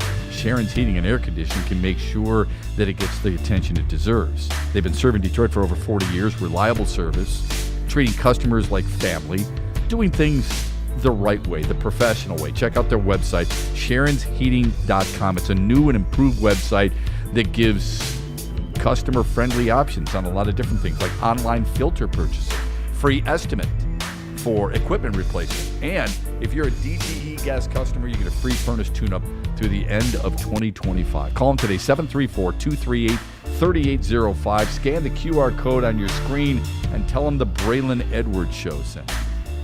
Stop searching for a vehicle and start finding one. Les Stanford Chevrolet Cadillac makes it easy. We harness the power of multiple dealerships and own the biggest selection of GM brands in the area to get you the car you need. With the Les Stanford Group, you'll have access to 4 different dealerships, providing you with more makes, more models, and more choices. We're connected to more than 1,000 vehicles, and with so many high-quality CPO vehicles available, you'll find new car quality at pre-owned prices. You can start and end your search at lesstanford.com today. Planet Fitness now has even more best-in-class strength equipment. Join today for $1 down and save. We're stepping it up. We're not slowing down. Finding new faith. New focus. Love that new equipment smell. So, you in? Join the club today. Save when you join for just $1 down, $15 a month. Planet Fitness. We're all strong on this planet.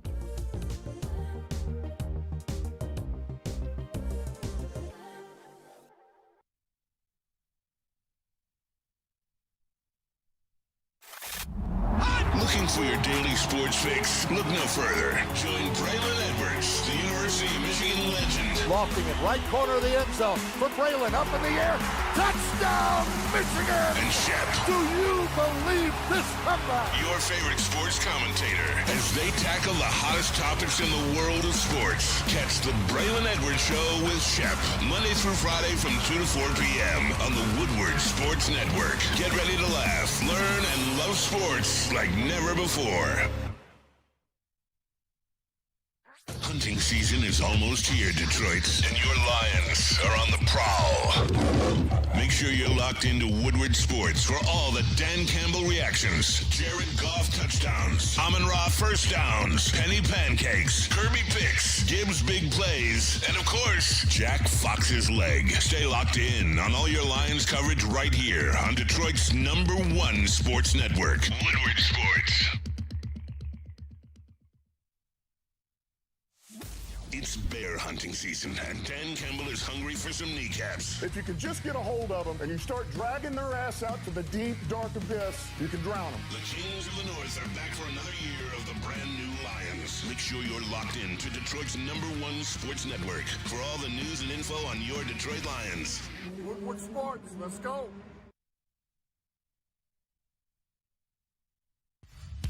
Every Sunday, there's only one place to get all your kneecapping, hard-hitting Detroit Lions coverage. Start your Sunday with the Lions Weekly Report with Broder and Terry Foster. Then, the Lions pregame show with Neil Rule and Sean Baligian. At kickoff, keep it locked in for all the emotions of the game with a live watch party with the heavyweights. Then, recap the game with the Lions postgame show with Anson. Game days, there's no other place to be than Woodward Sports. Live all game day. Go Lions. Big injuries, big news. Twice a week, Dr. Jeff Pierce from Michigan Sports and Spine joins Woodward Sports Network for the Injury Insider Report. Big D Energy Tuesdays at noon. Braylon Edwards and Shaq Thursdays at 3:30. Get expert analysis and in-depth breakdowns on the latest sports injuries from the man trusted by top athletes in the community, like D-Mac. Whether it's the Lions, Pistons, Tigers, or Red Wings, Dr. Pierce talks us through it all. Don't miss the Injury Insider Report with Dr. Jeff Pierce, your go-to source for understanding the impact of injuries on the games and players we love. Only on Woodward Sports Network. Scan the QR code on the screen or go to MichiganSportsandSpine.com to see if Dr. Jeff Pierce can help you. Hunting season is almost here, Detroit, and your Lions are on the prowl. Make sure you're locked into Woodward Sports for all the Dan Campbell reactions, Jared Goff touchdowns, Amon-Ra first downs, Penny pancakes, Kirby picks, Gibbs big plays, and of course, Jack Fox's leg. Stay locked in on all your Lions coverage right here on Detroit's #1 sports network, Woodward Sports. Game is won in the trenches, and our big fellas don't mess around. The Woodward Heavyweights on Woodward Sports. Outkick Your Coverage is back. It is year 3 of celebrating ugly guys with hot girls. Woodward Sports and Sharon's Heating and Air Conditioning want to reward you for outkicking your coverage. That's right. Look, if your significant other is hotter than you, you could win tickets to the Detroit versus New York game on November 23rd. Yeah, look, man. Somebody, you could be a regular old Jack Fox, man, all right? So, find the best pic of her with the most average-looking one of you and post it on your X or Instagram. Make sure you tag @Woodward Sports or use hashtag Woodward Outkick to enter. We will announce the winner on Friday, November 21st. Then you and your much better-looking lady will get tickets to watch Dan Campbell and the Kneecappers inside of Ford Field. So, find the best pic of her with the worst pic of you and show us all how you outkicked your coverage from Woodward Sports and Sharon's Heating and Air Conditioning. We're going to hear from the great people at Caesars Sportsbook. If I told you you could place any bet up to $1,000, and if you lose, you get that bet back, would you think I'm crazy? Crazy. Scan this QR code and enter the code Woodward1000, and if your first bet doesn't hit, you'll get your deposit bet back up to $1,000. That is crazy. That's right, up to $1,000 back just for giving it a shot. Minimum bet just $20. Download the Caesars Sportsbook app today, the official sportsbook of Woodward Sports. Use code Woodward1000 or scan the QR code on the screen. And we back. I had a coach who stayed with like younger women that were all gorgeous. Like he was a little older, played in the late 80s, and coached on the staff. I used to always ask him, I was like, Coach, like how you pull these women? Like, you know what I'm saying? Like, how you get old girl? I said, man, I got 2 things that these women will always need. I don't have to say it on air, but I was like, money's one of them, I would guess. I said, you know what, Coach, you got it. You about to make I said, but I'm pretty sure that money is the one that matters the most. He said, it doesn't hurt. He said, it doesn't hurt. Let's get to some super chats. Then we're going to move forward with, I think what a lot of people might be surprised with what Braylon feels about the Lions' upcoming schedule. So how about a few super chats first? Fire away. Hey, definitely, man. We got a lot of super chats in here. Thank you guys for supporting us. First, Labartney, $9.99 super chat. He's number 1 in the chat today as well. He says 4 seasons for the win. So if you could live anywhere, he says you can't beat living in Michigan from our conversation earlier in the show.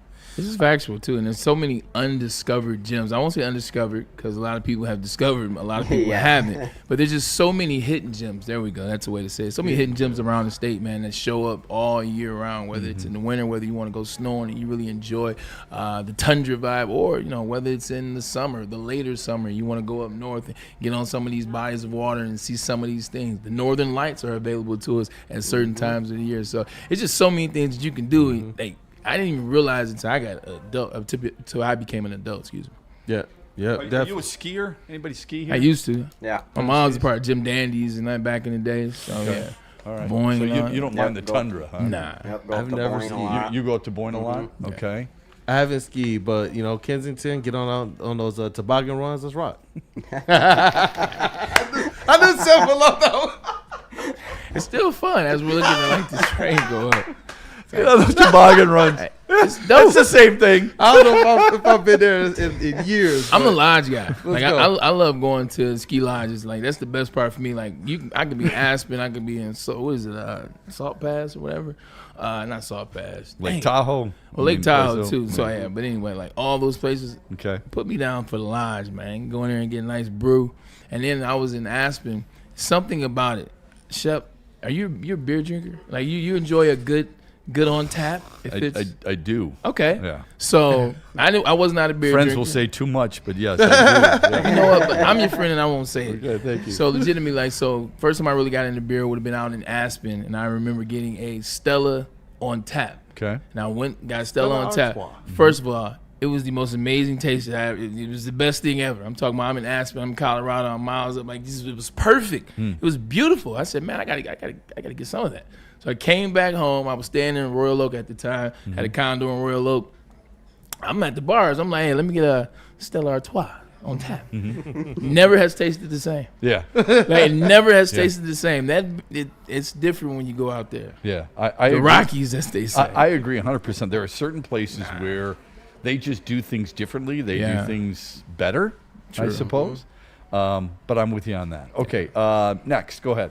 Yeah, definitely. Randall Smalls, he actually has a couple super chats in here. The first one goes back to our Marcus Sasser discussion, $2. He's number 2 in the chat today. He says, why not run 2 units and help him with his development? Cool. I would like you to answer that question and then jump in the show. Yeah, definitely. Listen, that's just not the way they do basketball today. I feel like there was a time in high school and maybe collegiate athletics, maybe a time in sports where they had an expanded lineup, but today teams are going about 8, maybe 9 deep, and that puts Sasser on the outside of it. Shep actually ran down some names earlier, and it was just like, you know what?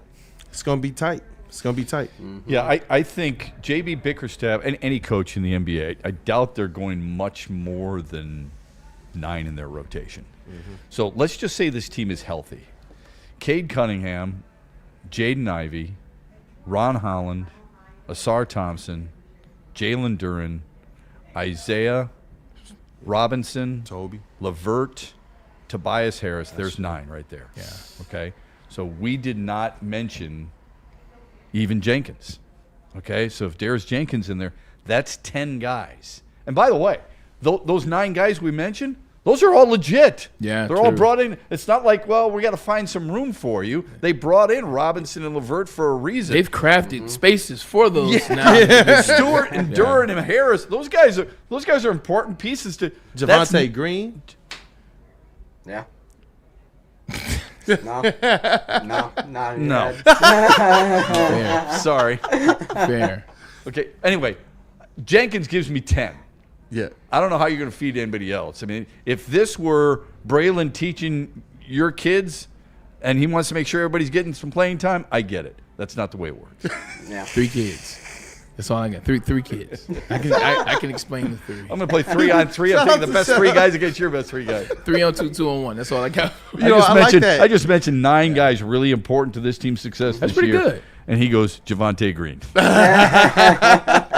had to throw that curveball. It's no more charity ball here. That's what I think I like. You look at some of the names that have played in Pistons uniforms. It's a good problem. Before this renaissance, it's like, you know what, I'm glad now they got their guys in place. Yeah. They have a standard, and realistically, even some of the guys they drafted, you're going to have to fight to get in there. It's no longer you just walk in and it's handed to you. That tells you you've like done that. something right. You've built the right team. Lions 2021, Lions 2025. Yeah, Amen. you've been saying it, man. That's a good example. Randall, All right. More. Yeah, Randall, we got 3 more here Okay. so far. Randall, he says, at Shep, $5 super chat, so he upped it for the Tigers, man. He says, does Terry Skubal really want to deal with New York or L.A. media? I don't think he can handle it. I guess I would ask Randall, what makes you think he can't? I don't think it matters. He's from the Seattle area. It's not like that's a small area. Max Scherzer's from a small area in Missouri. and he played for the Mets and the Blue Jays, too, really big markets. Garrett Cole grew up in the Pittsburgh organization, ends up playing for the Yankees. Jacob deGrom, I think, is from a small town in Texas. I don't know how much that matters. I think these guys, Braylon could speak to this better than I can, but if athletes don't want to talk to you, they'll find a way not to talk to you. They'll ask you, like Shohei Ohtani, not that it's the same thing, but he only talks after he pitches. At least when I was calling games and following him with the Angels, that's what we were told, because I tried to talk to him before a game. A lot of guys would just say, you know what, especially pitchers. I thought it was only like during New Balance commercials. It could be. I thought it was just. I got next. That's all I know. Anyway, when you he knows a lot more than that. When you have parlay. You threw the hoop. Shep, you threw me to Jalen Durant, Caden Cunningham. Caden Durant up there. Tell Jaden and Caden we got next. Tell Jalen and Caden. Braylon just went like this. Ha! Yeah. But I think, I think a lot of these guys, especially pitchers, are like goalies. Like goalies, you're not supposed to talk to day of. So morning skate, you go cover them. They won't talk to. Jimmy Howard had no problem with that. Certain guys, it's not a big deal. Certain pitchers, they don't care if you talk to them. Others do. And if you've got a problem, they'll just say, talk to me after I'm done starting. I don't like to talk in between starts. They can always manipulate it the way they want to. So they'll be asked some tough questions if he goes to LA or New York. It's not like he hasn't been asked tough questions now, and he's really good anyway. So I don't think it really matters. Doing media in New York, playing for the Knicks. I'm lying. I did not play for them. Playing for the New York Jets. What I realize is that it's not you go to these big cities and all of a sudden there's more questions to ask. They could care less about what you do in your personal life unless you make your personal life the story. That's the difference with New York. Like if you're just playing ball. Terry School's a ball player. Yeah. Terry School's not going out in Manhattan and getting drunk and doing all the things. He's got two kids now. Like He's not 100%. Like he's a guy that's playing baseball and that's all he wants to talk about. That's all he cares about. And that's all you see. Only questions that New York media will ask him is about baseball. So they won't ask him some kind of questions because it's New York and they put him on the spot and make him feel uncomfortable because he's a small town kid.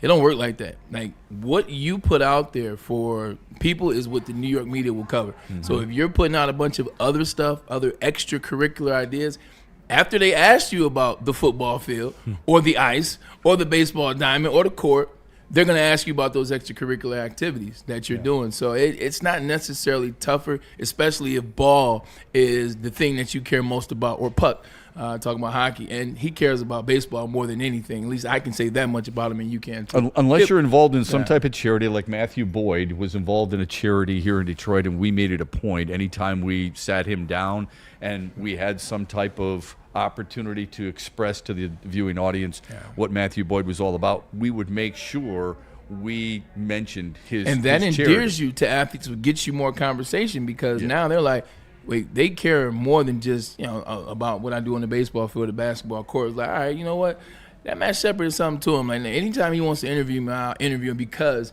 he cared about my foundation. He's showing people that I do more than just catch touchdowns. Yeah. So good question, but I don't think it matters all that much. Matthew Boyd's a good example. He's from Mercer Island, Washington. He played in Chicago for the Cubs. That's a big market. I don't think it would matter that much. I think Tarek Skubal could handle that just fine. Yeah, me too. Yeah, definitely. Hey, we got 2 Lions Super Chats in here as we wrap up this segment of Super Chats. We got B12GA. He sends in a $1.99 Super Chat. I'm wondering. B1G. B12GA 30. B1. So B1G is big. B1B. So it's big BI2. What a name. BI2. I mean, is he playing? If he's doing B1G, is he making kind of a play on like B12 and then B12. B12 GA. I'm wondering. BI to GI. GI got to be in Georgia. So you go. He's got me. BI. He's got me there. I don't know. Birmingham to Georgia. Could be. Birmingham to Georgia. Cruising, boy. Hey, man, Alabama to Georgia. Yeah, listen, man. He says, when do you call Ragnow and check in? Like, this is actually funny because, like, what was it after the Green Bay game? That was like very much a thing. Yes. Like, that was very much a thing. Yeah. Look, I think his ship After the Minnesota game, it was a thing actually too. After the Minnesota game, it was serious. Yeah. Oh, I see what you're saying. I think the Green Bay one was kind of like, all right, where you at, Frank? We need help. First game of the season. Now we're just joking. After that Minnesota game, it was like, hey Frank, man, look, this is your former coach. This is serious stuff right here, man. I think the ship is sailed. Yeah, at this particular point, you know, with Frank Ragnar, you knew how long it took him to prepare for games when he had all those injuries and he still was under contract. Yeah. And he still was playing. He did everything in his power, and it took forever to be able to go through a game and take a game off and go through a game.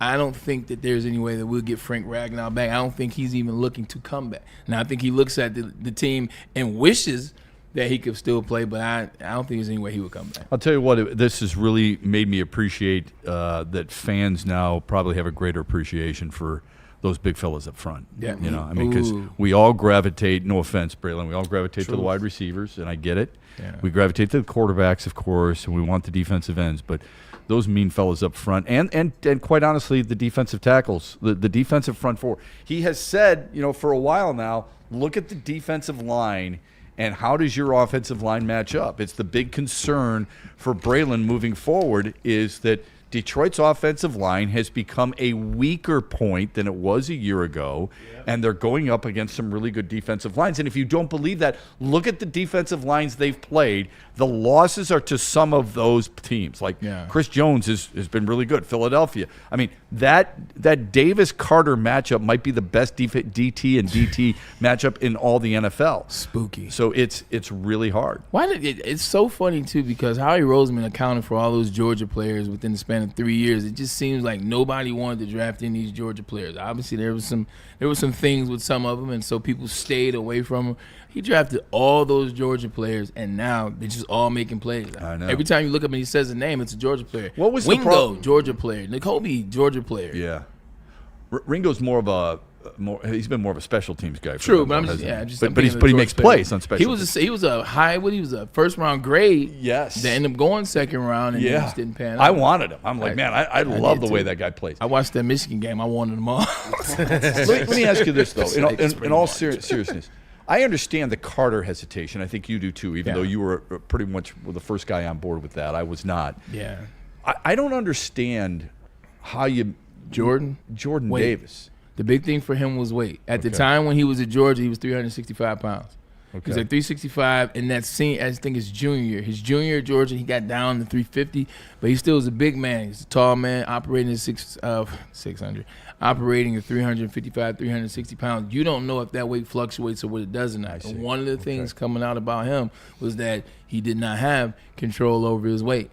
I just say it's baby fat. Like, the kid's legitimately 2021. He's going to lose that just naturally. It's not like he's going to come up here and eat a bunch of Coney Island, but, you know, I digress. And now you've seen it. He's lost a lot of weight. Sounds good to me right now. Coney Island's for your health. Damn, it does. That damn was serious, by the way. But, yeah, I think that was the big point, was worrying about his weight and would it fluctuate going back and forth, Mike Williams type deal. He was, based on the programs, I don't know, sometimes those lie. He's listed at 336 right now. And but he doesn't, you know, I don't know what 336 looks like. He doesn't play like 336. He's got nimble feet. Remember the return for a touchdown? It moves just fine to me. Was it the beginning of this season or was it last year when he had the return for a touchdown? Maybe even last year in the playoff run. I don't recall. He was 340 rolling. It was like a 60. That's big boy rolling. Yeah. Let's see if I can find that. Yeah. So he, if you had to do over again, that was 2021.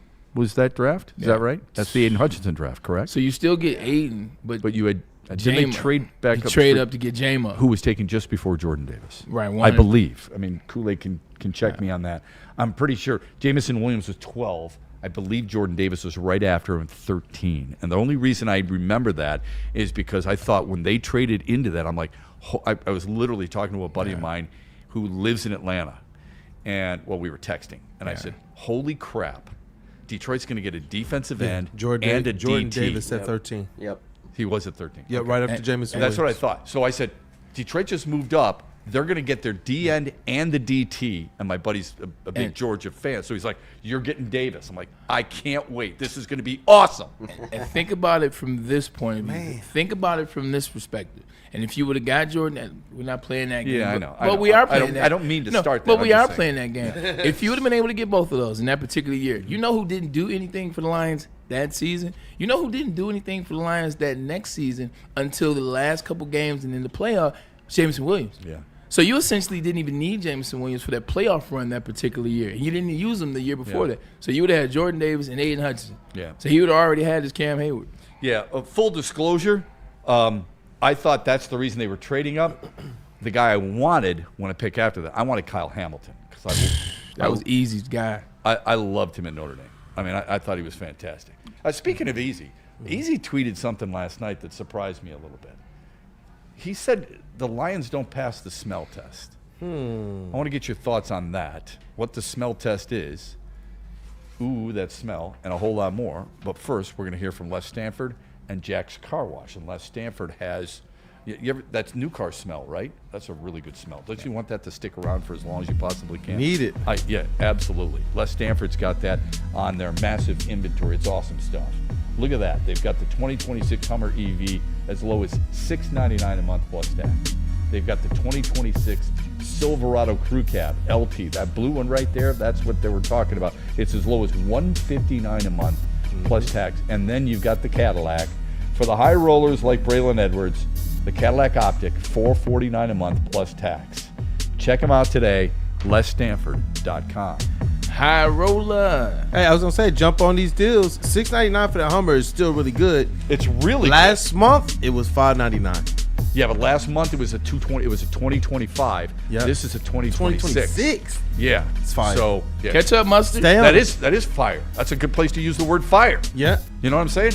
Fire. That's Jump on fire. these deals, yeah. y'all. Yeah. Well, we need to cool you off, man, with a car wash, man. So why don't you bring your car over to Jack's Car Wash with if you text WSN to 888-522-1729.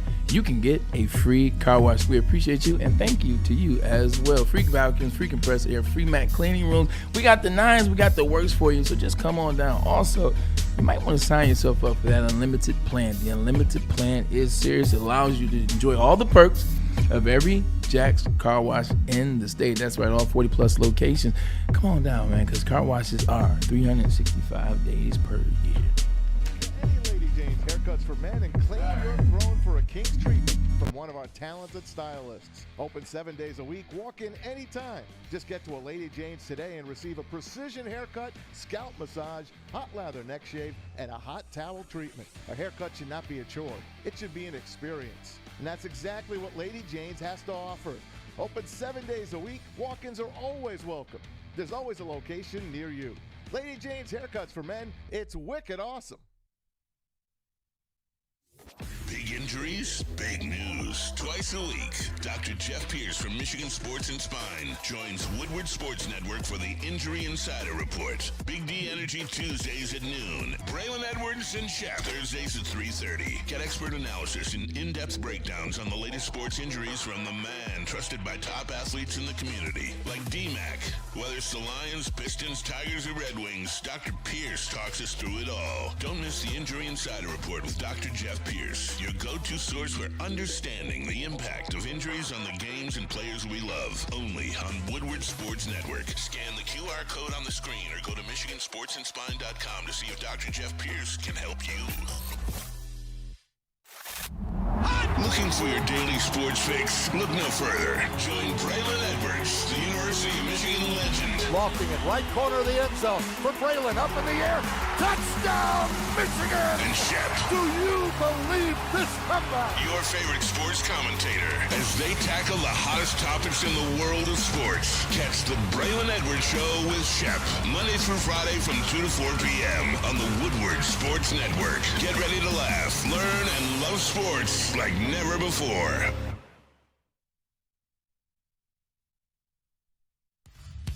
Every Sunday, there's only one place to get all your kneecapping, hard-hitting Detroit Lions coverage. Start your Sunday with the Lions Weekly Report with Broder and Terry Foster. Then, the Lions pregame show with Neil Rule and Sean Baligian. At kickoff, keep it locked in for all the emotions of the game with a live watch party with the heavyweights. Then, recap the game with the Lions postgame show with Anson. Game days, there's no other place to be than Woodward Sports. Live all game day. Go Lions. It's bear hunting season, and Dan Campbell is hungry for some kneecaps. If you can just get a hold of them and you start dragging their ass out to the deep, dark abyss, you can drown them. The Kings of the North are back for another year of the brand new Lions. Make sure you're locked in to Detroit's #1 sports network for all the news and info on your Detroit Lions.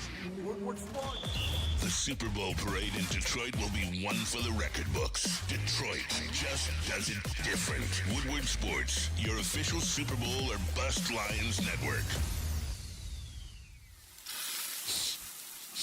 You smell that? That's Brad Holmes cooking. And the off-season smells good. Woodward Sports.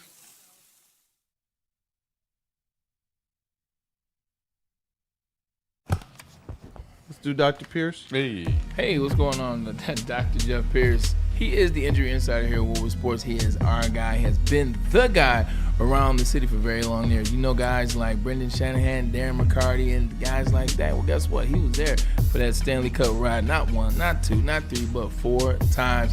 So when we trust his information and we say he's the guy you should listen to, well, we mean that. 248-426-9944. And remember, he can diagnose all the things. He is here to help you stay in the game and perform at your best.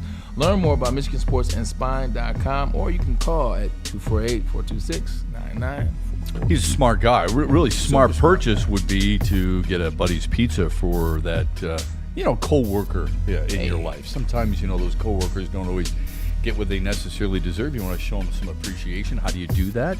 How about pizzas at Buddy's? Yeah. Receive a free 4-square, 1-topping pizza voucher with every $50 gift card, and you can purchase it through the end of 2025. And if you're hosting a holiday event with Buddy's, you can do that. You can dine in. Party packages are starting at just $15 per person, or you can cater it. And if you spend $200 or more, you can save 20% by using the promo code HOLIDAY20. View their catering menu at their website, buddyspizza.com/catering today. I love when I make the right choice. I always go to a line and I make the wrong choice. It feels like the line I didn't choose goes faster. Braylon brought us Smoothie Kings today, and we'll have the Braylon Edwards Smoothie King High School Player of the Week later in the week. He says, I'm going with the green one, which I happen to avoid. And I said, okay, so there's 3 left. So I grabbed one. I got the strawberry banana, my favorite. So I'm excited. It's got a little kale in here, man. A little apple to you, a little spinach. And some celery in there. It's good. Some lemon. Good vitamins. Got some berries in there as well. Trying to mask some of that taste. So you know what? I think I picked well today, man. What do you say, Brendan? You good over there? It's amazing. I think I got a strawberry banana too. Okay. Not sure. Okay. Oh, look Tastes at like that. it. So good. Brendan. What about you, Kool-Aid? What'd you get? Hey, I don't know what it is, but it's good. It's got amazing. Lemon vibe. It's like a lemon some vibe to it. Something, Take man. anything, like right? Strawberry, and it's just good. It it's is good. delicious. Smoothie King, they know what they're doing. They do know what they're doing. They do. They do. We hope the Lions know what they're doing with the rest of their schedule. Maybe reel off 7 straight wins. I'd love to see that. Sometimes we try. They'll be favored in the next 3 games. Yeah. Okay? Before they hit Los Angeles, right? Would be their number 4th, is the 4th game of this stretch. They'll be favored against the Giants. They'll be favored against the Packers. And they'll be favored against the Cowboys. Maybe. Maybe. You don't think they'll be favored in those 3 games? I think they might be favored. We got to see what the Lion team look like. Look, I'm not saying that the Dallas Cowboys are a better team, but I'm saying if you take into consideration what they've changed and what they've added, the defensive line looks different. That's what's giving the Detroit Lions problems right now is the defensive line. And when you add a Quinnen Williams, Kenny Clark now has somebody play side by side, a wrecking ball. I watched that game last night. It's the Raiders. Raiders' offensive line stinks. So I'm not making it much about that, just like I didn't make much about the Lions beating the Commanders. But when you watch how good Quinnen Williams is, he played for the Jets, so I've watched him for a very long time, Alabama as well, and it seems like he's getting back healthy. You add that, it's going to be tough. And then you look at the offensive side of the ball, that's the other thing. Whose offense is inconsistent. The Lions' offense has been inconsistent all season, especially when playing against teams with good defensive line or good teams. that Dallas Cowboys, they play indoors. This is like a home game for them in terms of the terrain. They're one of the highest scoring offenses in the league. And Dak Prescott, who regular season hero, whatever you want to call him, he's playing really good this year for himself. And then also he's got George Pickens as a weapon who he uses more than CeeDee Lamb, who's just coming back for injury. So when you look at that game and what it's going to be, good tight end. It's too. not the same Dallas Cowboys that you were going to see in week 1, 2, 3, 4. It's a different team. So what are you now. saying? Are you saying the Cowboys? You think the Cowboys will beat the Lions? No, what I'm saying is they provide much different tasks than you had before. And what do the Lions look like in the next 2 games? What do the Lions look like when they play this week against a winnable game against the New York Giants with Jackson Dart? Is he going to play or is he not? Is it Jameson Williams or J-Bo? Like, we know that offense stinks. They had some injuries, offensive line struggling. But the defensive line looks good. What does it look like getting back after this loss to the Eagles? What does the Green Bay Packers game look like on Thanksgiving? And then, obviously, you come back to Dallas. So I think that's a much tougher game now. It's not like one where we were, oh, man, they don't have Micah Parsons and Dak's not doing anything. Right. And everybody's hurt. Jerry Jones is a sideshow. It looks a lot different. Jerry Jones has been quiet. I haven't heard him at the microphone. I haven't had him at the podium. Well, I've heard him after every single game. After the game. After the game, yeah. Right. All fair points. Yeah. Dallas could look a lot different going into the Detroit game, too. True. And the reason that is because they have to play Philadelphia. Right. And then they got to play Kansas City. That's the thing, and I'm glad they got to play both those teams. I'm predicting this now. They will beat both of them. They're going to really? That Eagles offense, I don't know what you guys don't understand. That Eagles offense is trash. And I have been saying this for 4 or 5 weeks. So now that they've looked trash 2 weeks in a row, I can stand on business.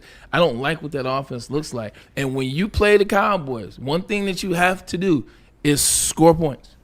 You have to score points because now they got 2 running backs. Now they have a tight end that they love. Ferguson, last time I checked, has 9 touchdowns this season. Mm-hmm. So I'm just saying, like they have a lot. Who says they can't beat the Eagles, which is a division rival, which they went back and forth with early in the year. And in that second game, the Chiefs have all but given up. So I'm just saying, I'm just saying that's a Kansas City team that you warned me 3 weeks ago. Yeah. You said, look, remember we said the same thing about them 2 years ago. And you saw them as a team that was going to catch fire and be better and not necessarily win the division, but we're gonna make the playoffs. True, but like one thing about me is like I can detach quick.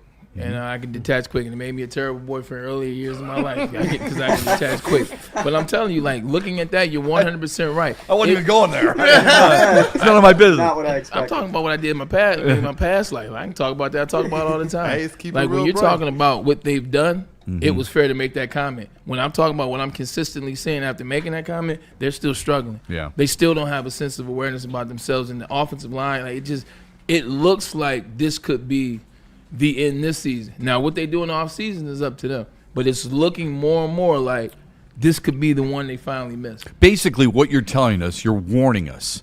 Be careful assuming that that's an automatic win against Dallas because of their record and because of their early struggles defensively. Also, don't forget, you embarrassed the hell out of this team 2 years ago. Like this was not 2 years ago, last year. This was the Aiden Hutchinson game. Right. This was the Aiden Hutchinson game. This was we're going to get you back for Dan Skipper reporting and then not reporting according to the refs in Dallas, Jerry's world. Like, that's on their mind. Like, we dealt them a nice one. And this is something that you'll be thinking about. A lot of these guys were on that team, especially the quarterback and starting wide receiver. So it's going to be a different game than it was going to be a month ago. I do agree with you in the sense that you got to score. So in their losses, they've scored 20 points. They've scored 14 points. They've scored 27. That was against Carolina. And they've scored 24. And that was against the Broncos, and 17 against the Cardinals. 100%. So they're a high-scoring offense. Remember, I believe against the Cardinals, they didn't have CeeDee Lamb. So that matters without a doubt. He might have missed the Broncos game, too. He did.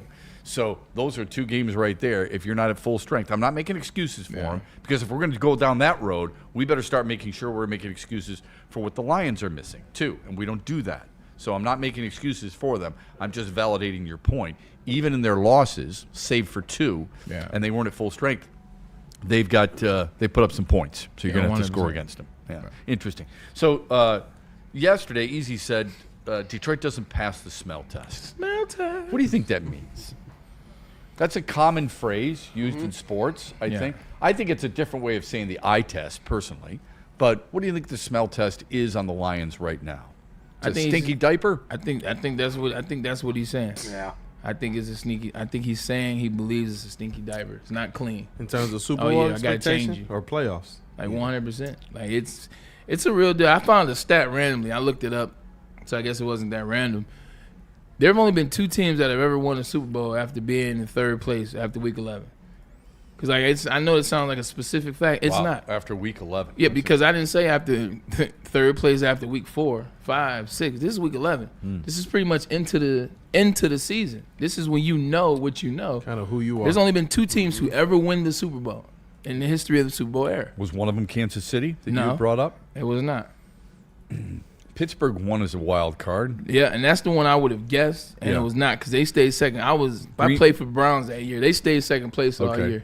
Green Bay won as a wild card as well. That's another good one. It's not them. Okay. One's kind of easy. Like, one is a big team, never wins anymore, but they got 5, 6 Super Bowls. And we just talked about this city, Cold City. Tampa. Cold City? A cold city. Yes, where did I say I would live? Well, you said a few things. You said Florida. You said I New said York. cold. New York. New York. There we go. Yeah. Okay. The New York Giants. Okay, in Houston. Okay, so the New York Giants is one. All right. Yeah. You threw me off. 2000 You threw me off 2007. with 4 or 5 rings. That scared me a little bit. Yeah. I immediately went to San Francisco, and I went to Dallas, and I went to I'll save you. And they're second. Okay. 1988, San Francisco. San Francisco. They were behind the Saints, and they were behind the Rams. And they ended up winning. That's and interesting. And then same thing with Would not have guessed that. Yeah, only Dante 2 and Steve teams in the Lehman got history. it. Giants. And I get it. Maybe you look at it then and it's 1 extra game, so blah, blah, blah. But that's I believe in certain history. Okay, I do too. Not to get nitpicky, is that after 11 weeks or 11 games? This is after 11 weeks. 11 weeks. Okay, because Detroit, it's 11 weeks, as we know. Detroit has played 10 games. This is 11 weeks. Right, okay. I was specific about that. All right. That's a fascinating So that statistic smell test right there. does not pass. No. And now, Easy can use that later on today on the heavyweights He from can. 5 to 7. 5 to 7, check 'em out. But that would have been that's a really good little nugget for him. We'll get to the mailbag. We'll get to some more super chats.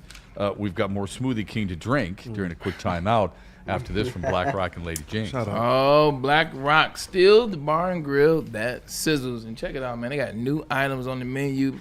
Put it up there if you will. Looking for dinner plans at Sizzle. Get a steak and lobster for just $19.99 while you can. Deal ends November 23rd, as I have told you. Also, say hello to their new menu, now serving all-you-can-eat platters. Fish and chips, ribs and fries, and chicken strips and fries. Only $20, and that is all day, every day. Also, don't forget about those sizzling Cajun steak bites and crab stuffed portobello mushrooms. Portobello mushrooms and crab stuff? Oh, I gotta like check that, this. don't you? I do, and you know what? After the Lions get this win on Sunday, once the Lions get the win, don't forget you can stop into Black Rock and get yourself free happening. appetizers, and then you can try one of these other, even if you need it, try one of these other meals, including that all-you-can-eat platters is what I'm talking about. The Lions win, you win. Pull up to a Black Rock Bar and Grill and make sure you make it happen. You want a winner? I was walking out of here yesterday and walking through Lady Jane's, Haircuts for Men, and my neighbor's sitting in the chair.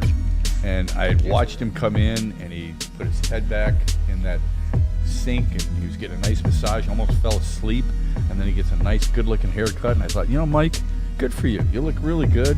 Francis will be happy. You guys will go out to dinner this week. You'll look sharp. It's all because you came and saw one of the lovely ladies here at Lady Jane's. They make it quick. They make it easy for you, and it is clean, always crisp and clean. Walk in anytime. It's wicked awesome. Stop searching for a vehicle and start finding one. Les Stanford Chevrolet Cadillac makes it easy. We harness the power of multiple dealerships and own the biggest selection of GM brands in the area to get you the car you need. With the Les Stanford Group, you'll have access to 4 different dealerships, providing you with more makes, more models, and more choices. We're connected to more than 1,000 vehicles, and with so many high-quality CPO vehicles available, you'll find new car quality at pre-owned prices. You can start and end your search at lesstanford.com today. Come to any Lady Jane's Haircuts for Men and claim your throne for a king's treatment from one of our talented stylists. Open 7 days a week, walk in anytime. Just get to a Lady Jane's today and receive a precision haircut, scalp massage, hot lather neck shave, and a hot towel treatment. A haircut should not be a chore. It should be an experience. And that's exactly what Lady Jane's has to offer. Open 7 days a week, walk-ins are always welcome. There's always a location near you. Lady Jane's Haircuts for Men, it's wicked awesome.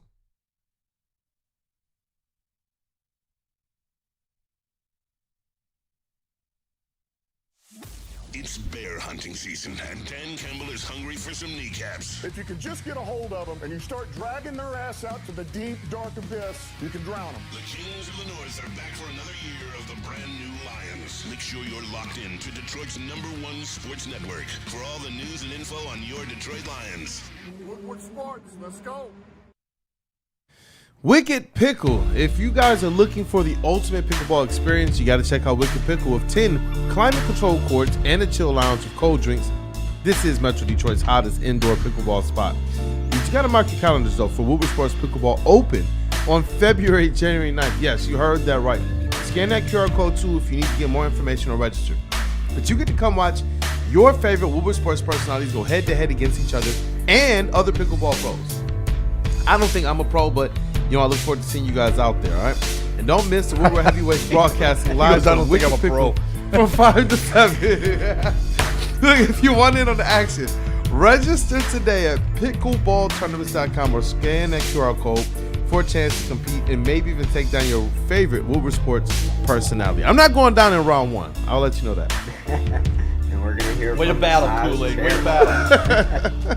Looking to upgrade your relaxation game? Check out Massage Chair House in Bloomfield Hills, Michigan, the largest massage chair showroom in the Midwest.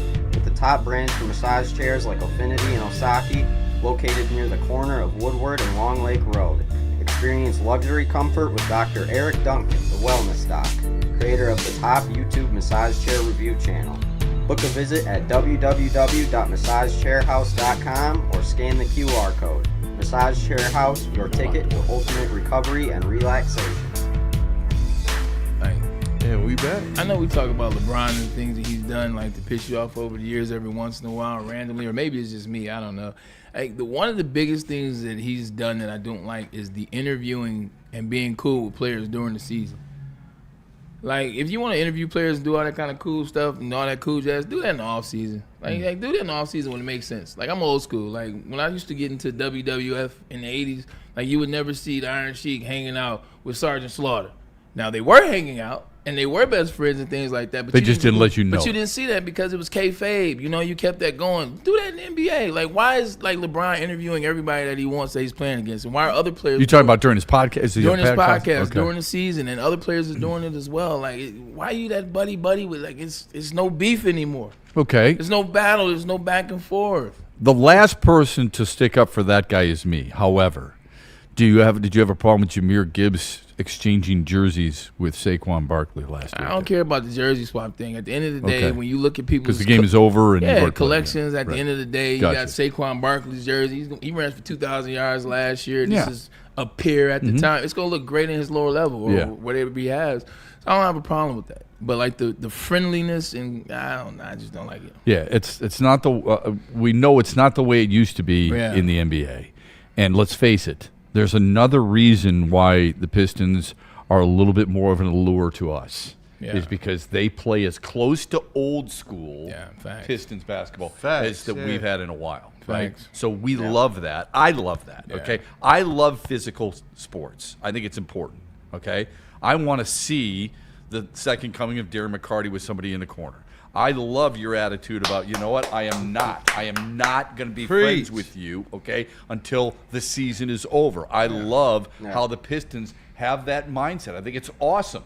I really do. I don't think it's a tagline. I don't think it's something cute for the media to lap onto and say grit, dogs, and all that other stuff. I think they truly mean it, and I love that about them. Also, too, when I played, we were going out and hanging out, but it's if I run into you, Shep. Yeah. Like, I was hanging out with my teammates and my family from Detroit. Like, when you see me, you're going to see people from the 313, or you'll see people that I play with. If I'm out with other, football players and cats like that, it's because they live in Miami. They happen to be in Vegas when I'm in Vegas or LA or New York. I'm not reaching out to set person that plays for Baltimore Ravens. Hey, yo, T-Suz, you trying to hang out this weekend? Let's go do Memorial Day in Vegas. If I see you there, it's love. Yo, yeah, we'll hang out, we'll do a thing. Where you heading tonight? Where you staying at? But I'm not purposely setting it up back in the day like that. That's crazy talk. Yeah, I don't think you'd see MJ do that back in the day either. Except for Barkley and Magic. He get a pass for two guys. I mean, he played golf with Barkley, right? Right, 100%. Yeah. Just quick, Jeff Passan from ESPN says the Tigers are going to get back into the Alex Bregman sweepstakes. There are other teams involved too, by the way, including Boston. Boston really likes him. And as far as the Pistons are concerned, there is an update on their injury list tonight. Cade Cunningham is listed as questionable. So is Tobias Harris, and so is Asar Thompson. Kool-Aid, go ahead, bud. Yeah, Brandon, if you look in the Slack there, I'm just trying to make sure I verify and double verify, but it looks like Gleyber Torres, according to John Heyman, accepted the Tigers' $22.025 million qualifying offer. That just happened. He just put that out about a minute or two. Thank you for that. Great stuff. That's our second baseman. Yep. So, quite honestly, it's not super surprising to me. The surprising part to me was that they offered it. Him accepting it is not surprising. I think he liked it here. I think he believes this team's got a shot. It's a weaker division. Kansas City's going to make some moves. Other teams are going to make moves. Maybe not like Detroit. Suddenly, you've got the second baseman. So John Heyman says Gleyber Torres accepts the $22 million qualifying offer. At age 29, he'll be your second baseman. I think most people are okay with that, unless he blocks, quote unquote, one of the young guys. Where does Javier Baez play? Could be in center field. Seriously, I mean, he was good. He was good there. Yeah, he made an all-star team because of that. Question is, will he be the Javier Baez of the second half hitting, or the first half hitting? And what will he do in the second half? What will Riley Green do in the second half? Was terrible for all of them, so we know that. I need AJ Hinch to have a conversation with Javi Baez. I don't know if he's going to go on listened ears, but I need him to have a conversation. Like, the second half of last season is not acceptable, because that goes back to what you were doing in 23 when you first got here and parts of 24. That's not actually all of 24. If we want to be honest, that's not acceptable. He needs to find that bat, find that sweet spot, find that coach, find something consistently in this offseason. Yeah, I don't know if the conversation is as easy as that, but something needs to happen because. Yeah, I know. AJ Hinch, I remember he actually went to Javier Baez's home in the offseason, and they talked a lot about life and family and baseball too, just to let him know that the support is there for him. So I appreciate that. I'm sure he would do something similar to that if he felt it was needed. Just for perspective, Gleyber Torres, not that I disagree with this, but Gleyber Torres hit .223 in the second half last year, had fewer homers and fewer RBIs. Sometimes that's misleading because you play fewer games in the second half. It's really not first half, second half. It's pre-All-Star, it's post-All-Star. Yeah. But his numbers were considerably lower in every category. Batting average, on base, slug was almost 100 points lower, and OPS was over 100 points lower. Those are concerning stats. All right? Anything in the mailbag there, Kool-Aid? Yeah, definitely. We have another super chat that I want to get to here. Kenny Powers with a $5 super chat. Number Powers, baby. Hey, he's getting it in, man. Look, he said, friendly reminder, it's year 5 for this Lions coach QB duo, the quarterback duo and the coach. We all know the history behind that. Super Bowl or bust year, in my opinion. Whether it's 5 years or not, I think it's okay to have expected this team to reach the Super Bowl. I did, and I'm going to be disappointed if they don't get there. Yeah.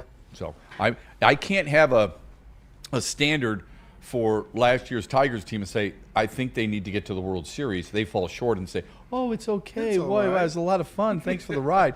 And then have the same expectations for the Lions and be different. It's not fair. So I thought the Tigers should be in the World Series a year ago. I thought the Lions are a Super Bowl contender this year. If they don't get there, I think it's a failed season.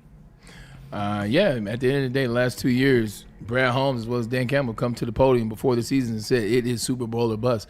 That came out of their mouth, not mine. So based off with the head man as well as his guy, Brad Holmes has told you, if they don't make the Super Bowl this year, it is a failure. Now, who you want to equate that failure to? Is it this currently constructed team coached by Dan Campbell, or is it some moves that were not made and could have been made? Now you have to add everybody into that fold. Kelvin Shepard via Instagram. Head up, ready to get back to work. This team will respond. I don't have any doubt. I don't think you do either. I don't have any doubt they're going to respond to New York. That's not my issue. He's the one person we have no issues with. Yeah, exactly. Hey, Kelvin, I think he's been awesome. You're it right now, buddy. We ain't mad at you. That's it. Yeah. Hey, keep it up. Keep it up what you're doing. You got the big fellas up front. You got those guys going. You got the DBs that are 2. You're not even healthy yet. Yeah. Hey, you keep it up. This has nothing to do with you, and that's why he's like, hey, look, I'm doing my job. I'm okay with that, you know what? And I'm okay with the Instagram post. My problem with the Lions is it's not the response; it's the continuation after the response that we haven't seen. It's been way too up and down. We got this one mailbag question I got to read. Okay, go ahead. It's not even a question, but I know y'all like it, man. This is from XO Taylor 3 mailbag. We want Tesla. Hey, that's just it. I'm actually happy they didn't use him this past weekend. Actually, they should have because of that catch radius. But at some point, you have 3 games, all at home, all in the dome. You control these games. You should win these 3 games, especially 2 of these 3 games. Like, get it going now. Because don't try to make this move, B. Don't try to make this move in January if you make it. Don't try to make this move in December when it's like, oh, we're going out to SoFi. Let's showcase it now. Don't try to make this move when it's at the end of the season and it's like, is it Green Bay or us? And game comes down to that. Do it now so there's comfortability. Do it now so you can see it because it's not some trick play. It's not something that you're administering. It's like, oh, shoot, you showed it too fast. He's 6'4". He runs 4.4. The boy can jump. It's a jump ball. Like, you can show that. So I agree. Please show Tesla 3 games at the crib, indoors, perfect place. I'm going to be honest with you. I'm tired of talking about it. Okay? We've been talking about it for I don't know how long. You've said, look. You've said since the preseason. Yeah, well, I might have been a little premature there, but you said, I think, after week 2, you go, you know what? Excuse me. In the red zone, I want to see 18 out there. Yeah. And then 2 weeks ago, you go, there's 2 guys who need lanes. There's 2 guys who need a pathway for the quarterback to throw. And there's 2 guys who don't. And one guy's, Tesla, isn't on the damn field. Yeah. So I'm tired of talking about it. I don't know what it's going to take. Let's hope at some point it does take, and they get him out there. Thanks for watching the Braylon Edwards Show here on Woodward Sports. As always, don't forget the heavyweights coming up at 5 o'clock. Shout out to the heavies. Our thanks to Kool-Aid as always, Brendan as always, and we're back with you tomorrow on a Wednesday at 2 o'clock here on the Braylon Edwards Show. See ya. Smash that like button. Go Pistons. Looking for your daily sports fix? Look no further. Join Braylon Edwards, the University of Michigan legend. Lofting it right corner of the end zone for Braylon, up in the air. Touchdown, Michigan! And Shep. Do you believe this comeback? Your favorite sports commentator as they tackle the hottest topics in the world of sports. Catch the Braylon Edwards Show with Shep. Monday through Friday from 2 to 4 p.m. on the Woodward Sports Network. Get ready to laugh, learn, and love sports like never before.